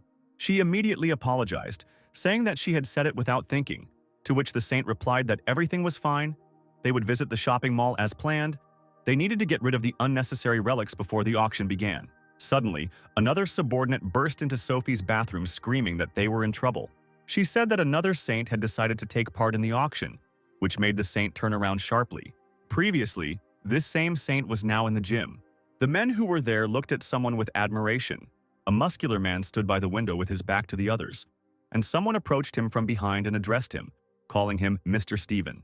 He said they had received information that a relic belonging to Harry would be put up for auction. Hearing this, Stephen turned his head to look at the man. He dropped his hands sharply, causing the barbell he was holding to fall to the floor. Stephen smiled and asked if the time had finally come. Turning around, he said that they would take this relic for themselves. As it turned out, it was Stephen, the holy sign of Leo. Meanwhile, somewhere in another part of the city, a portal began to glow with a bright light, and someone came out of it. Harry said that portals were very convenient, and Scott, who was standing next to him, said that they were usually very expensive, but members of the twin branch could use them for free. As it turns out, Harry and Scott have reached the relic trading complex. Harry thanked the guy and said that he really needed an expert, and he volunteered to help him find the SS rank. Scott replied that he was happy to help, and he remembered Simon's words that he should recruit the man at any cost. And then messages from the contact scumbag boss appeared on Scott's phone. Putting his hand on his shoulder, Harry asked if his boss was still pestering him, even despite the incident at the hypermarket. And then the man returned the knife in the boy's sheath, saying that it had really helped him in the battle with the bugs. Scott, taking the rod in his hands, said that it seemed to him that the blade had broken after that battle, to which the man replied that he had completely restored it, but its effectiveness would change slightly. Hearing this, Scott put the knife in his chest and thanked the man, who noticed that they had already arrived. Standing in front of the entrance to the building, he asked if there was an SS rank appraiser here. After some time, a man walking through the shopping area noticed something. Blushing, he asked what such a man was doing here. The man standing next to him also blushed. As it turned out, they all paid attention to the saint of the sign of Aquarius. She said she wanted to get rid of some relics before the auction, to which the worker apologized in a panic and said that the appraiser was currently busy with another client. The woman replied that everything was fine and she would wait, but she herself thought irritably about how they dared serve anyone else when she was here. Standing in front of the entrance with her retinue, she wondered who was inside. Standing at the display case, Harry said that the prices for the items here were worthy of SS rank. The appraiser, holding a figurine in his hands, asked Scott who made it, to which Harry immediately responded, Virgo Branching Evaluator. Jean asked the man if there was any possibility that he was related to Harry. Scott replied that the man was his impersonator, and the appraiser asked the guy to step outside, saying that he needed to ask the client a few questions. Scott muttered something irritably but still left, and then Jean asked the man about how exactly he was connected to Harry, in response to which he asked why he was asking. The appraiser said that many people don't know this, but Harry is famous not only for his fighting skills but also for his skillful abilities. And the relic that he brought him is often counterfeited, but his instinct tells him that Harry himself had a hand in it. In response to this, Harry asked about the fact that the man was apparently well-informed, to which Jean replied that of course he was. And then he, blushing and looking away, said that he was his favorite student. These words discouraged the man, and he asked again. He folded his arms across his chest and thought that he didn't remember having any students. The appraiser, continuing to examine the statuette, said that, given its age, it was unlikely that he had trained it. But this work was truly amazing. He almost believed in its authenticity, and annoyed Harry wondered whether he should sue him as a fraud. Jean handed the man a notebook and said that he had received the item when he was Harry's apprentice. Looking at the notebook, the man thought that this was the same notebook that he had once lost. Could this appraiser be that annoying newcomer who followed him around in China? He was so ingrained in his memory that he even missed him a little. And Jean said that Harry was truly a man with a fine sense of beauty. The man cried out that one day he suddenly disappeared, leaving this in his home. Hearing this, Harry thought he lost the notebook, but it seemed that this guy stole it. The appraiser began to leaf through the pages, saying that he couldn't make out the handwriting, but was sure that there were many brilliant ideas hidden there, and Harry thought that this was just a list of his victims. He thought that after he woke up, every time he got information with what he fought, but it seemed like this guy would be able to get more information. Jin handed the notebook to the man, saying that it should serve the young talent. Harry accepted it with joy, as it contained his very first sketches. There have been reports that the notebook's dormant magic is reacting to its owner's aura, and under the influence of Ophiuchus's magical power, the notebook has been transformed into a relic. Noticing this, Jean cried out that this was a relic of the memory type. It seemed that Harry had put a charm on it when he was still alive. But then someone shouted, telling Jin that they were in trouble, and the man turned around. He asked what was the matter, to which the worker answered, pointing to the door, that a saint was waiting outside. Jean muttered irritably that they were making such a fuss over a trifle, and Harry asked again. Meanwhile, Sophie was still standing on the street. She thought about how these worthless people dared to stare at her. And every time the same thing. Scott, standing in the crowd and drinking something from a straw, thought that he thought Sophie was too picky for such outings. Sophie said that they had been waiting too long already, so she thought she should go in personally and hurry them up. And she was thinking that the damn appraiser should buy their relics at a good price, so that they would have enough money for the auction. But he was making them wait too long. Sophie hurried to the door, but the worker grabbed her by the shoulder and stopped her, saying again that there was still a client inside. But this only made the woman even more angry, and she wanted to know because of whom she was being treated, but why she was not being treated. And then she went inside anyway. Looking at Harry, who was standing in front, she opened her mouth wide. In front of her, she saw an unimaginable handsome man with whom it would not be a sin to fall in love. She reached out her hand, thinking she wanted to look a little closer. But before she could get any closer, a huge snake appeared before her eyes and opened its mouth at her. The woman froze in fear and opened her eyes wide. And then her legs weakened, and she sank to the floor, and her retinue immediately asked what was wrong with her. She, in a panic, wondered what she had just felt. She felt as if hundreds of poisonous snakes were wrapping around her entire body. The thought that she needed to run immediately sounded loudly in her head, and she abruptly took off. Jean asked why she ran away so abruptly, to which Harry replied that she probably felt sick. A message appeared that a subordinate of the sacred essence dared to approach the serpent bearer. The opponent's divinity has passed to the serpent bearer. The current indicator is 35%. Divinity is a sacred power needed to support the power of a holy entity. You can steal divinity from followers of other branches. If it falls to 0, the sacred throne will begin to lose its power, and its owner will become vulnerable. Harry asked Jean if the girl who came in recently was really a saint, to which the appraiser replied that it was Sophie, the holy sign of Aquarius, which greatly surprised the man. And then Harry laughed out loud because she turned out to be this saint. He thought that she had changed so much that he didn't even recognize her yet. She had certainly become prettier, but her rotten soul remained. If you categorize the things he despised, which included fish bones, vermin, and sewage, Sophie would be a vermin he didn't even consider human. Jean said that he didn't understand why they called her a saint, because she actually had a very selfish nature, to which Harry again noted that he was well aware. Jean said that Sophie once tried to take over Harry's property by claiming that she had provided him with healing help, but she failed and the matter was passed on to the government. The appraiser noticed that the woman almost called the man by name. Did they really know each other? Harry replied that they were old friends. Meanwhile, Sophie ran off somewhere into a quiet alley. She leaned her hand on the wall and leaned forward, her subordinate running after her. Sophie thought that for some reason she remembered Harry's face. She asked her subordinate if she had ever been so scared that death seemed like a more enticing option. Afterwards, she ordered her to go back to the pawnshop and find out who the man was. Then her subordinate asked what to do with the appraiser. After a short silence, she wanted to say something but suddenly stopped short. And then she said with a smile that she had changed her mind. Turning around with wild eyes, she told her to just kill them. Her subordinate replied that he was from the branch of the Virgin and they needed to sell him relics, to which the saint replied that she could kill him under the pretext that he had insulted and another had embarrassed her. Taking off the pendant from her neck, she said that she would even give her a relic and lend her a piece of the sacred essence's power. The woman objected, saying that magic was forbidden to use in a peaceful zone. Without showing any open aggression, Sophie asked her if she dared to refuse to carry out her orders. The woman immediately looked away and said that the wish of a saint is the wish of a sacred entity, and then she knelt down to accept the pendant. After accepting the pendant, she continued by saying that the desire of a heavenly being is the desire of heaven itself, and therefore she cannot resist the order of one of the 12 saints who support the whole world. After some time, Harry, who was still with the appraiser, noticed that water was dripping from the ceiling.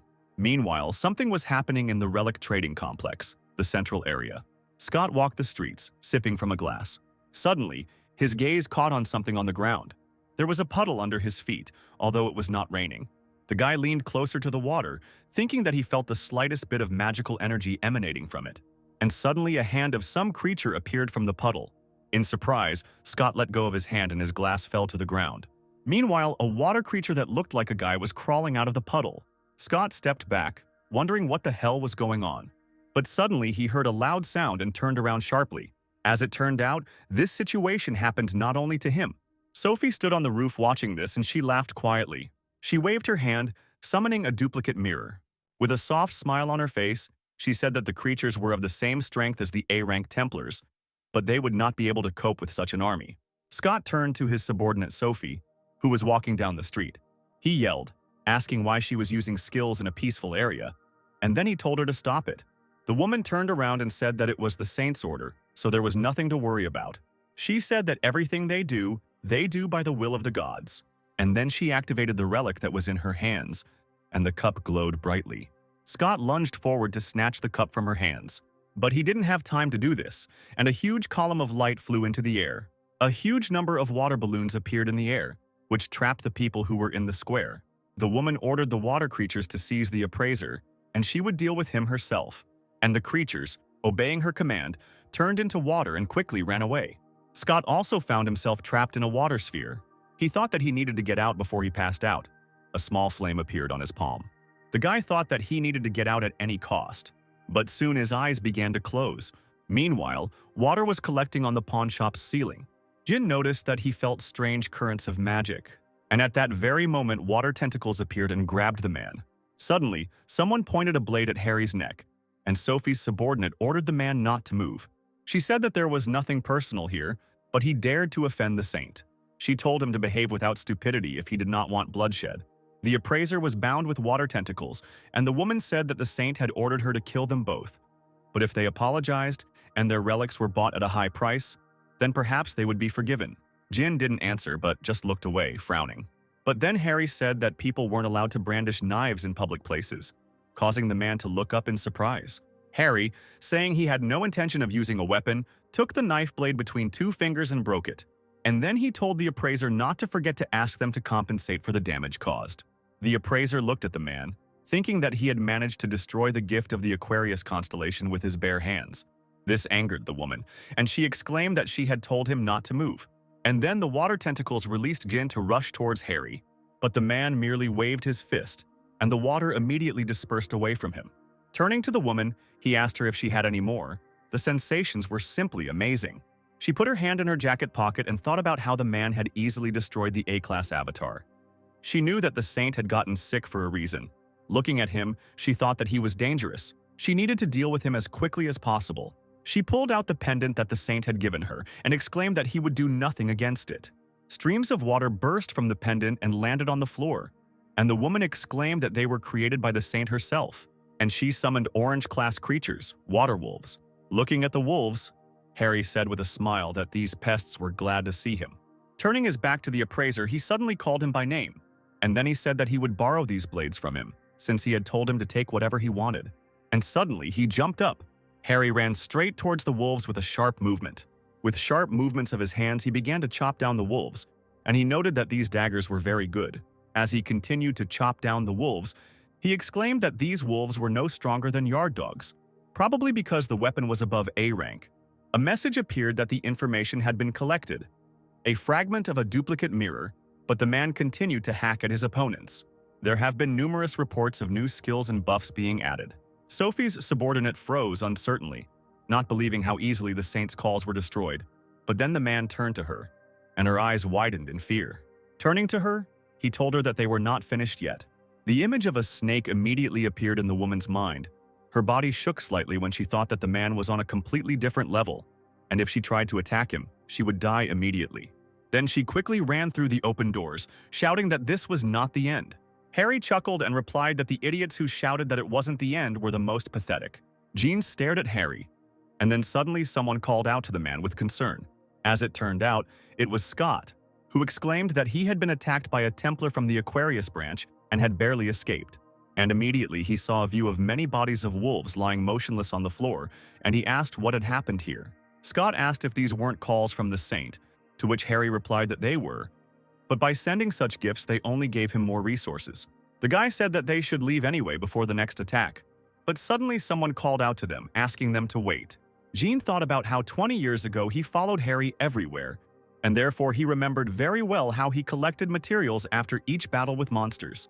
He noted that this fighting style was as if the demon himself was fighting. Could it be that he was Harry? But the man didn't answer, but only raised his finger to his lips, and then he smiled meaningfully, looking at the man. Jin, noticing this, smiled, and his eyes filled with tears. As he headed out, Harry said that he would be back for the materials, so he asked to keep an eye on them, and besides, he still had some questions.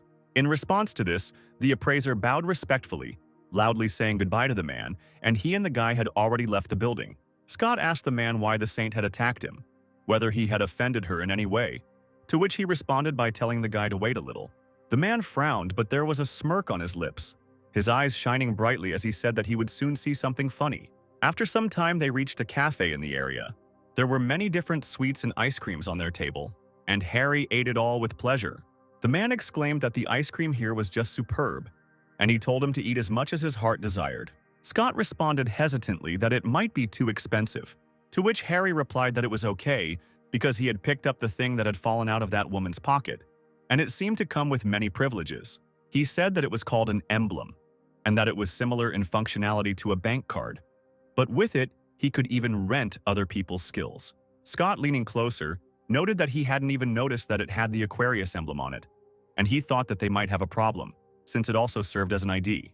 But Harry just continued eating the sweets, telling the guy not to worry and that they would think about it later. But then Simon came up behind them and told Scott that he didn't think he liked the ice cream there either. The guy turned around in surprise, and Harry decided to tear his gaze away from his plate. Simon came closer and asked them if they minded if he joined them. Harry looked sternly at the man, continuing to eat his ice cream, and thought that this was probably the same boss who had been bothering the guy. Simon sat down on the empty chair and introduced himself to Harry, saying that he was the bishop of the twin branch, and then he asked if Scott had told him anything about him. But the man seemed more interested in the ice cream. Looking at the man, Simon said that Scott said that he met a mysterious man who managed to defeat the Spider Queen when Victor failed. Harry asked, munching on his ice cream. What business did the man have? The man replied that recruiting promising awakened people was one of the bishop's main tasks. Harry asked what he could offer him then if he wanted to hire him. Simon said that the upcoming big auction would be for one of Harry's 8 legendary heirlooms, and then he asked why they didn't continue their conversation while enjoying the auction process. Hearing this, Harry put his spoon down on the table, and then he smiled while the ice cream was smeared across his lips, and he said that the man knew how to intrigue. He asked how far the auction house was from here. Simon, holding out his hand, said that it was not far at all, and since the lots would be such rare relics, it was decided to hold the raffle in an appropriate place. He said that this place is located at an altitude of 16,000 feet above the earth, where the largest auction house is located. He said that this place is the floating city of Drachma. Meanwhile, something was happening in the large auction house of Drachma.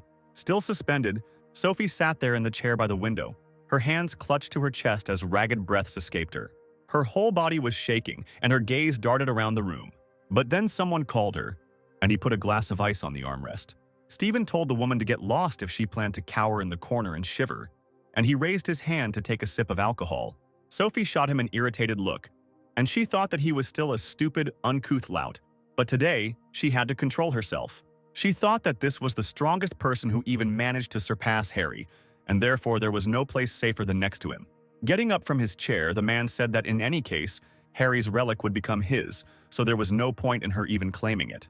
The man walked towards the exit when Sophie asked him where he was going, to which he replied that it was none of her business. Stephen walked out of the room, and the woman remained sitting in the chair and did not answer him. She sighed as she looked out the window and told herself that she just needed to calm down. She thought about the fact that this was Drachma after all, so whoever that person was, they wouldn't be able to get in here. But then her gaze caught on something outside the window. As it turned out, she noticed Hugo, who was also in the floating castle. She thought with a smile that the desired guest had appeared at the perfect time. Hugo, as it turned out, was wandering around the palace looking for Harry, not understanding where he had disappeared to. He thought that, knowing his character, he was sure that he would come here because the city of Drachma was a real treasure trove of precious relics, and in the meantime, someone was sneaking up on him from behind. Sophie tapped the man on the shoulder, saying that they hadn't seen each other for a long time. She tilted her head to the side and asked how he was doing, her face hidden by the hood. Hugo turned to look at the woman and he noticed with irritation that it was Sophie. She crossed her arms over her chest and said that she still couldn't get through to him.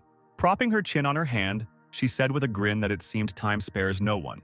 Because he used to be such a handsome man, his face had changed a lot.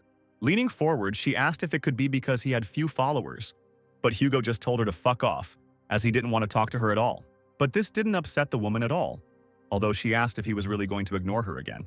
And then she said that at this rate, his son could suffer the same fate as his wife. Sophie looked at his back with a smile, and she asked if his wife was still alive. And then she herself answered that her condition was indistinguishable from death, and that this shame had been brought upon his house by none other than the head of the family. Hearing this, Hugo looked at her furiously, his eyes and hair lighting up like fire, and suddenly an explosion thundered in the room. The man stood in front of the woman, and the wall behind her was completely destroyed. Hugo said in a menacing voice that he told her to get lost. Sophie, in response to these, simply raised her hand to her face to hide her smile. And then she dispersed, with her other hand pushing the man's hand aside. And she said that he, like a good boy, managed to restrain himself, and she had already thought that he had forgotten about the contract that they had all signed 10 years ago. And then her serious gaze darted to Hugo, and drops of water flew around her face. A water ball appeared in one of her hands, and she raised her other hand, causing a vortex of water to swirl from above as she said that she should teach the arrogant boy a lesson. But then someone shouted at her from behind, which made her turn around. And when she turned around, she immediately felt a flick of fingers on her forehead. The woman's eyes rolled back, her forehead turned red, and she began to fall to the floor. Unconscious, Sophie fell heavily to the floor as Harry watched. Hugo quickly turned around, his mouth wide open in surprise. Harry noticed with surprise that Hugo was there too, and he asked him what he had forgotten there, to which the saint answered that he was worried about him, and he himself was thinking that he could not take his eyes off him. Harry asked again, and then he asked if he really had a crush on him, to which Hugo told him not to talk nonsense. And then Harry looked at Sophie lying on the floor and he asked with disgust why he kept bumping into her. And the man wondered if she had fallen in love with him too. And Hugo thought that his friend really had problems with his head. Meanwhile, Sophie was thinking about Harry, the 13th constellation, recognized as the strongest. She always disliked him and rather feared him. After all, his face was covered with disgusting scars. He had a cruel disposition that spared no one who stood in his way. And that arrogant look. One day, 20 years ago, there was a severe thunderstorm outside. Harry, in a hospital gown with a broken arm, burst into some castle and the servants began to stop him. One of the maids stood in his way, spreading her arms wide, and she said that he was in the residence of Aquarius, and then she asked him to leave this place. But Harry just looked at her sternly and ordered her to get lost. The maid ran away in panic when someone asked him what she should understand by this. It turned out it was Sophie, and she asked how he dared to break into her house. But before she could say anything else, the man slammed his fist into the wall next to her, causing her to scream in fear. Leaning closer to the woman, Harry asked if she really wanted to die. Sophie asked him what he was doing, to which the man replied that he had sent her to the rear to help heal people. So why the hell was she loafing around here? He grabbed her hand and exclaimed that many had lost their arms and legs because they tried to save her worthless life. Harry walked forward, pulling her along with him, and he said that she herself said that she intended to help people as soon as she arrived. So let her go and keep her promise. Sophie cried out, asking what difference it made if a couple more people died, and they, on the contrary, should be happy that they had the chance to save her. She screamed that she had skin problems because of it, and she was not going to go there for some stupid choirs. Hearing this, Harry stopped and turned to look at her. Sophie turned away from the man, covering her nose, and she told him to get lost now that he finally understood. And then she jerked her hand to get rid of his grip. She pulled her hand back in disgust, asking him why he had squeezed it so hard. But the next moment, Harry swung his hand and hit the woman on the cheek, and he cried out loudly that it seemed like he would only achieve something when he beat all this nonsense out of her. And in the end, Sophie was forced to treat everyone until they lost consciousness. But then she heard a voice asking her how much longer she was going to sleep. Hearing him, she woke up and looked at the man. Sophie found herself tied to a chair, and she stared in shock at Harry, who was sitting opposite her. And then her loud, piercing scream was heard throughout the entire castle. And then she cried out that they should untie her immediately. How dare they treat a saint like that? Harry noted that she hadn't changed at all in 20 years, to which Hugo sighed wearily. Sophie thought that they wouldn't get away with it that easily, because she was no longer the same girl she had been before. She thought that it would not be difficult for her to melt this rope, and her hands glowed with a blue light. A sphere of water appeared behind her, and she thought with a smirk that she couldn't be held back by something like that. But suddenly her thoughts were interrupted by another click on the forehead. Harry stood up from his chair and told her that it was written all over her face. But then he noticed that his fingers were smoking, and he asked what it was. Sophie screamed that she had an acidic layer placed on her that protected her from all external attacks. So now all this acid will spread throughout his body and eat him away from the inside. But then Harry showed her his middle finger, which was already fine, saying that the wound had already disappeared. Noticing this, Sophie's mouth opened wide, noticing that the melted tissues instantly reformed. The man said with a smile that it was time for them to go back to everything that had happened between them. He said that he heard her lying to everyone, taking credit for his recovery after the battles. For that she deserves a blow. And it was she who sent her subordinate to the assessor. For that another 5 blows. And she also said all sorts of bad things to Hugo. For that another 50 blows. But then Sophie cried out, asking him to wait. And the man asked again with his hand frozen in the air. And then he just stared at her silently. And a second later he moved his hand forward, thinking that he had waited. And Harry began to hit Sophie while Hugo calmly sipped his tea. He glanced at them out of the corner of his eye and thought that Harry was really good at beating the crap out of people. But then he felt something strange, as if Harry's divinity was growing with each blow. And, as it turned out, Hugo was not mistaken, and many reports appeared around the man about his increased divinity. After a while, Harry stopped because he noticed that Sophie's head was hanging, and he noted that the woman passed out. There have been reports that divinity has been unlocked, the current level is 50% and requires recharging. Noticing this, Harry asked to be reminded of what divinity was. There have been reports that divinity is the power of the sacred essence needed to maintain the energy of the saint. Divinity can be opened in followers of entities other than his. If it falls to 0, then the sacred throne will lose all power. Such a flight outcome will lead to death. Harry thought about how by kicking saints' asses he was taking away their divinity, and then he realized that he hadn't beaten it out of Victor because he couldn't do it yet. Harry thought with a smile that he needed to become stronger anyway. At this point, Hugo asked the man if he had thought it would be worth questioning Sophie about the dagger. Harry replied that the woman would not have the courage to attack them, and he had found someone who could look at the dagger, and Hugo thought that he was mocking her just for fun. At this point, Harry grabbed something in his trouser pocket. Taking his phone out of his pocket, he noticed that it had already been that long. Hugo asked him where he got the smartphone, to which the man replied that he borrowed it from a guy. Smiling at Hugo, he told him that it was time for him to run, so he should clean up here, and he could throw Sophie in the trash. Harry ran into the elevator, saying that he would call him after the auction. Hugo sighed tiredly and turned to look at the unconscious Sophie. But then the elevator door swung open again, deciding that it was Harry who had returned for something. Hugo turned to him and asked if he had forgotten anything. But it wasn't Harry, and the man thought that out of all the people here, it was he. As it turned out, it was Stephen. Stephen's gaze dropped to Sophie, who was still tied to the chair, her head hanging to her chest. And then he looked up at Hugo. The man called out threateningly to the other, sparks flying around his body, and he advised him to explain himself. But after, having calmed down a little, he reached out to take off his glasses and said that they hadn't seen each other for a long time. And then he noticed with a grin that the archer was not happy about their meeting. Hugo asked him what he was doing there, to which Stephen replied that he and Aquarius had made a deal. She asked him to be her bodyguard. He still had business in Drachma, so he agreed. Stephen asked Hugo why he was there, to which he replied that he had my business too. The man asked him if he was targeting Harry's relics. Then Hugo asked if they were being auctioned off today.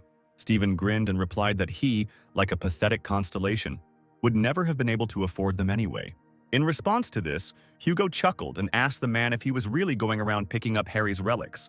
He said that he had tried to ignore him for a long time because of his growing inferiority complex, and had even gone so far as to start picking up all of his relics. Hugo asked Stephen if he really thought he could become as strong as him. Stephen's nostrils flared in response, and suddenly there was an explosion around him. There were also flashes around Hugo's body, and he thought that the man had gone mad at the mention of Harry, as he had expected.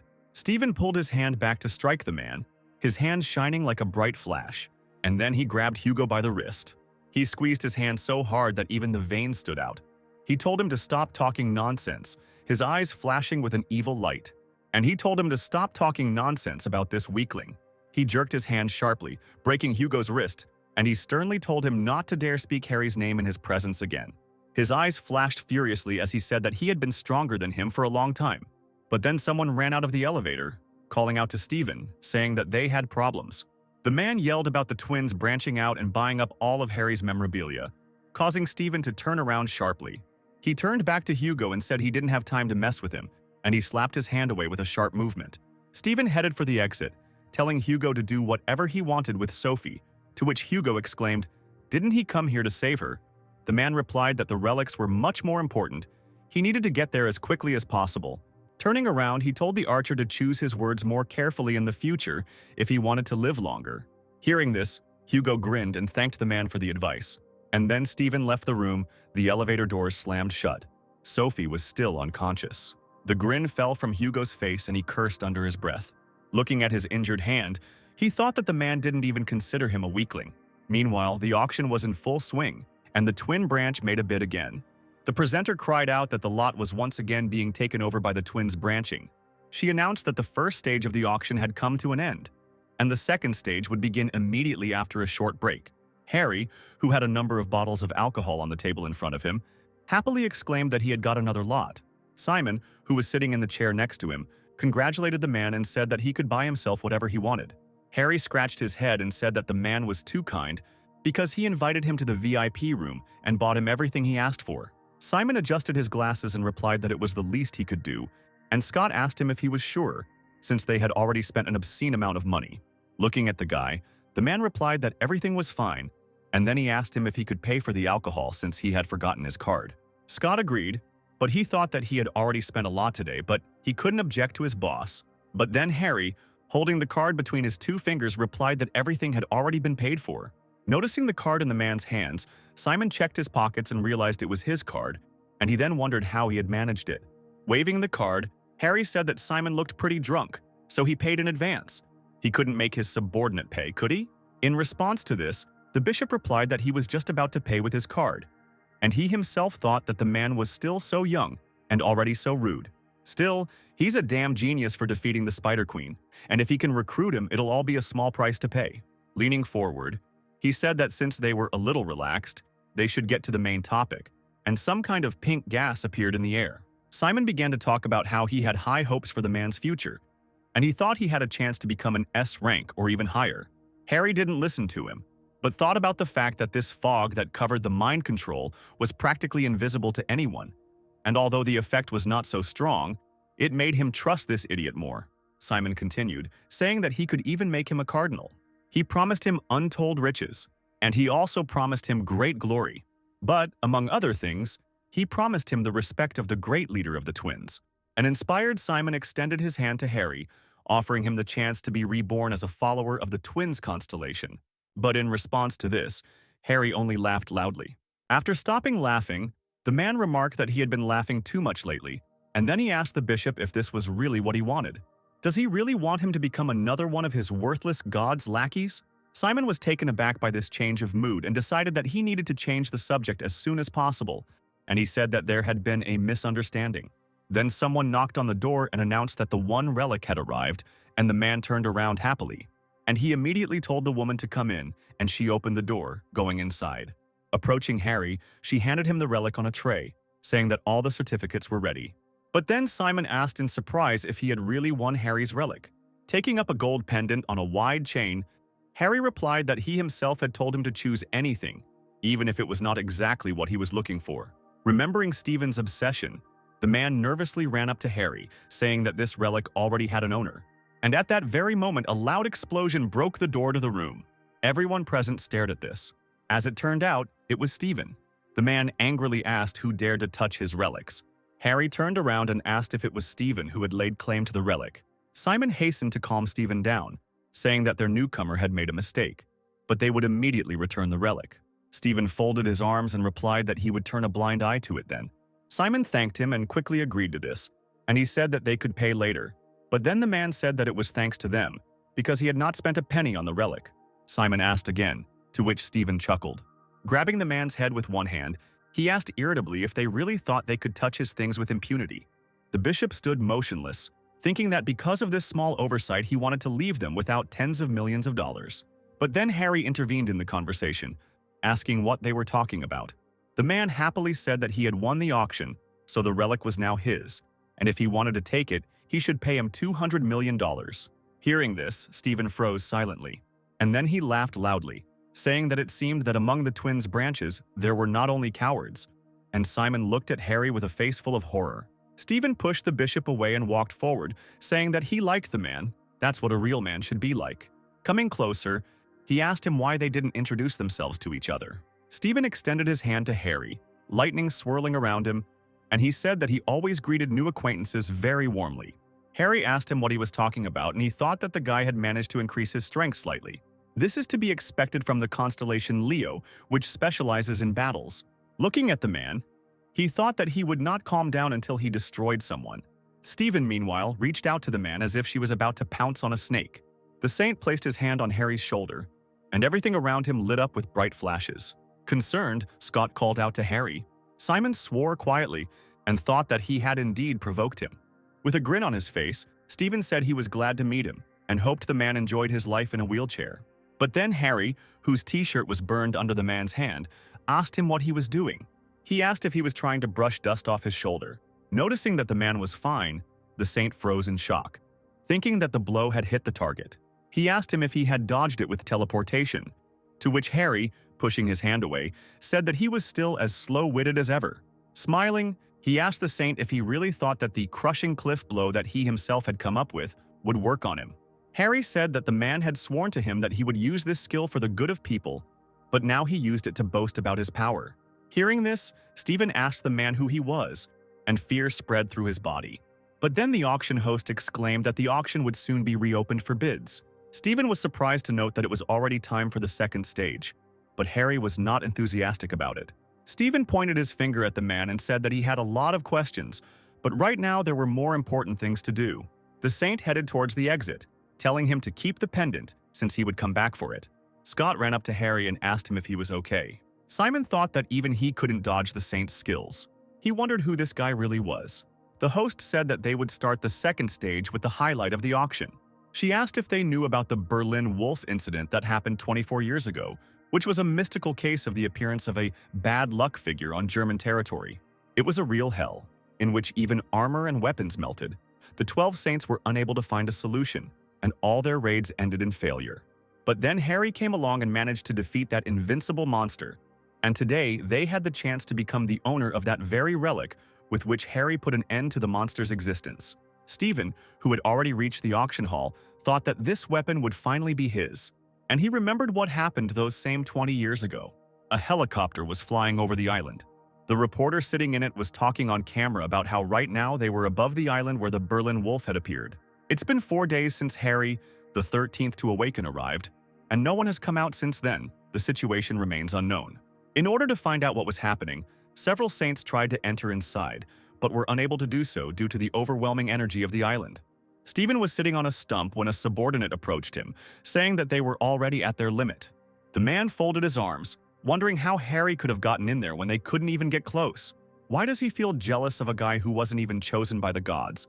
What's the difference between them? He was still wondering what he was missing when his subordinate exclaimed that Harry had appeared at the exit. Stephen looked up, taken aback. Reporters also noticed Harry coming out. The man, not at all wounded, came out of the forest, and in his hands he had a weapon made of bone. Reporters called this moment the return of a hero. Stephen's subordinate said that once again all the honors went to Harry, and the saint, rising to his feet, said that he finally understood. Walking forward a little, he told his subordinate to tell everyone that they were returning.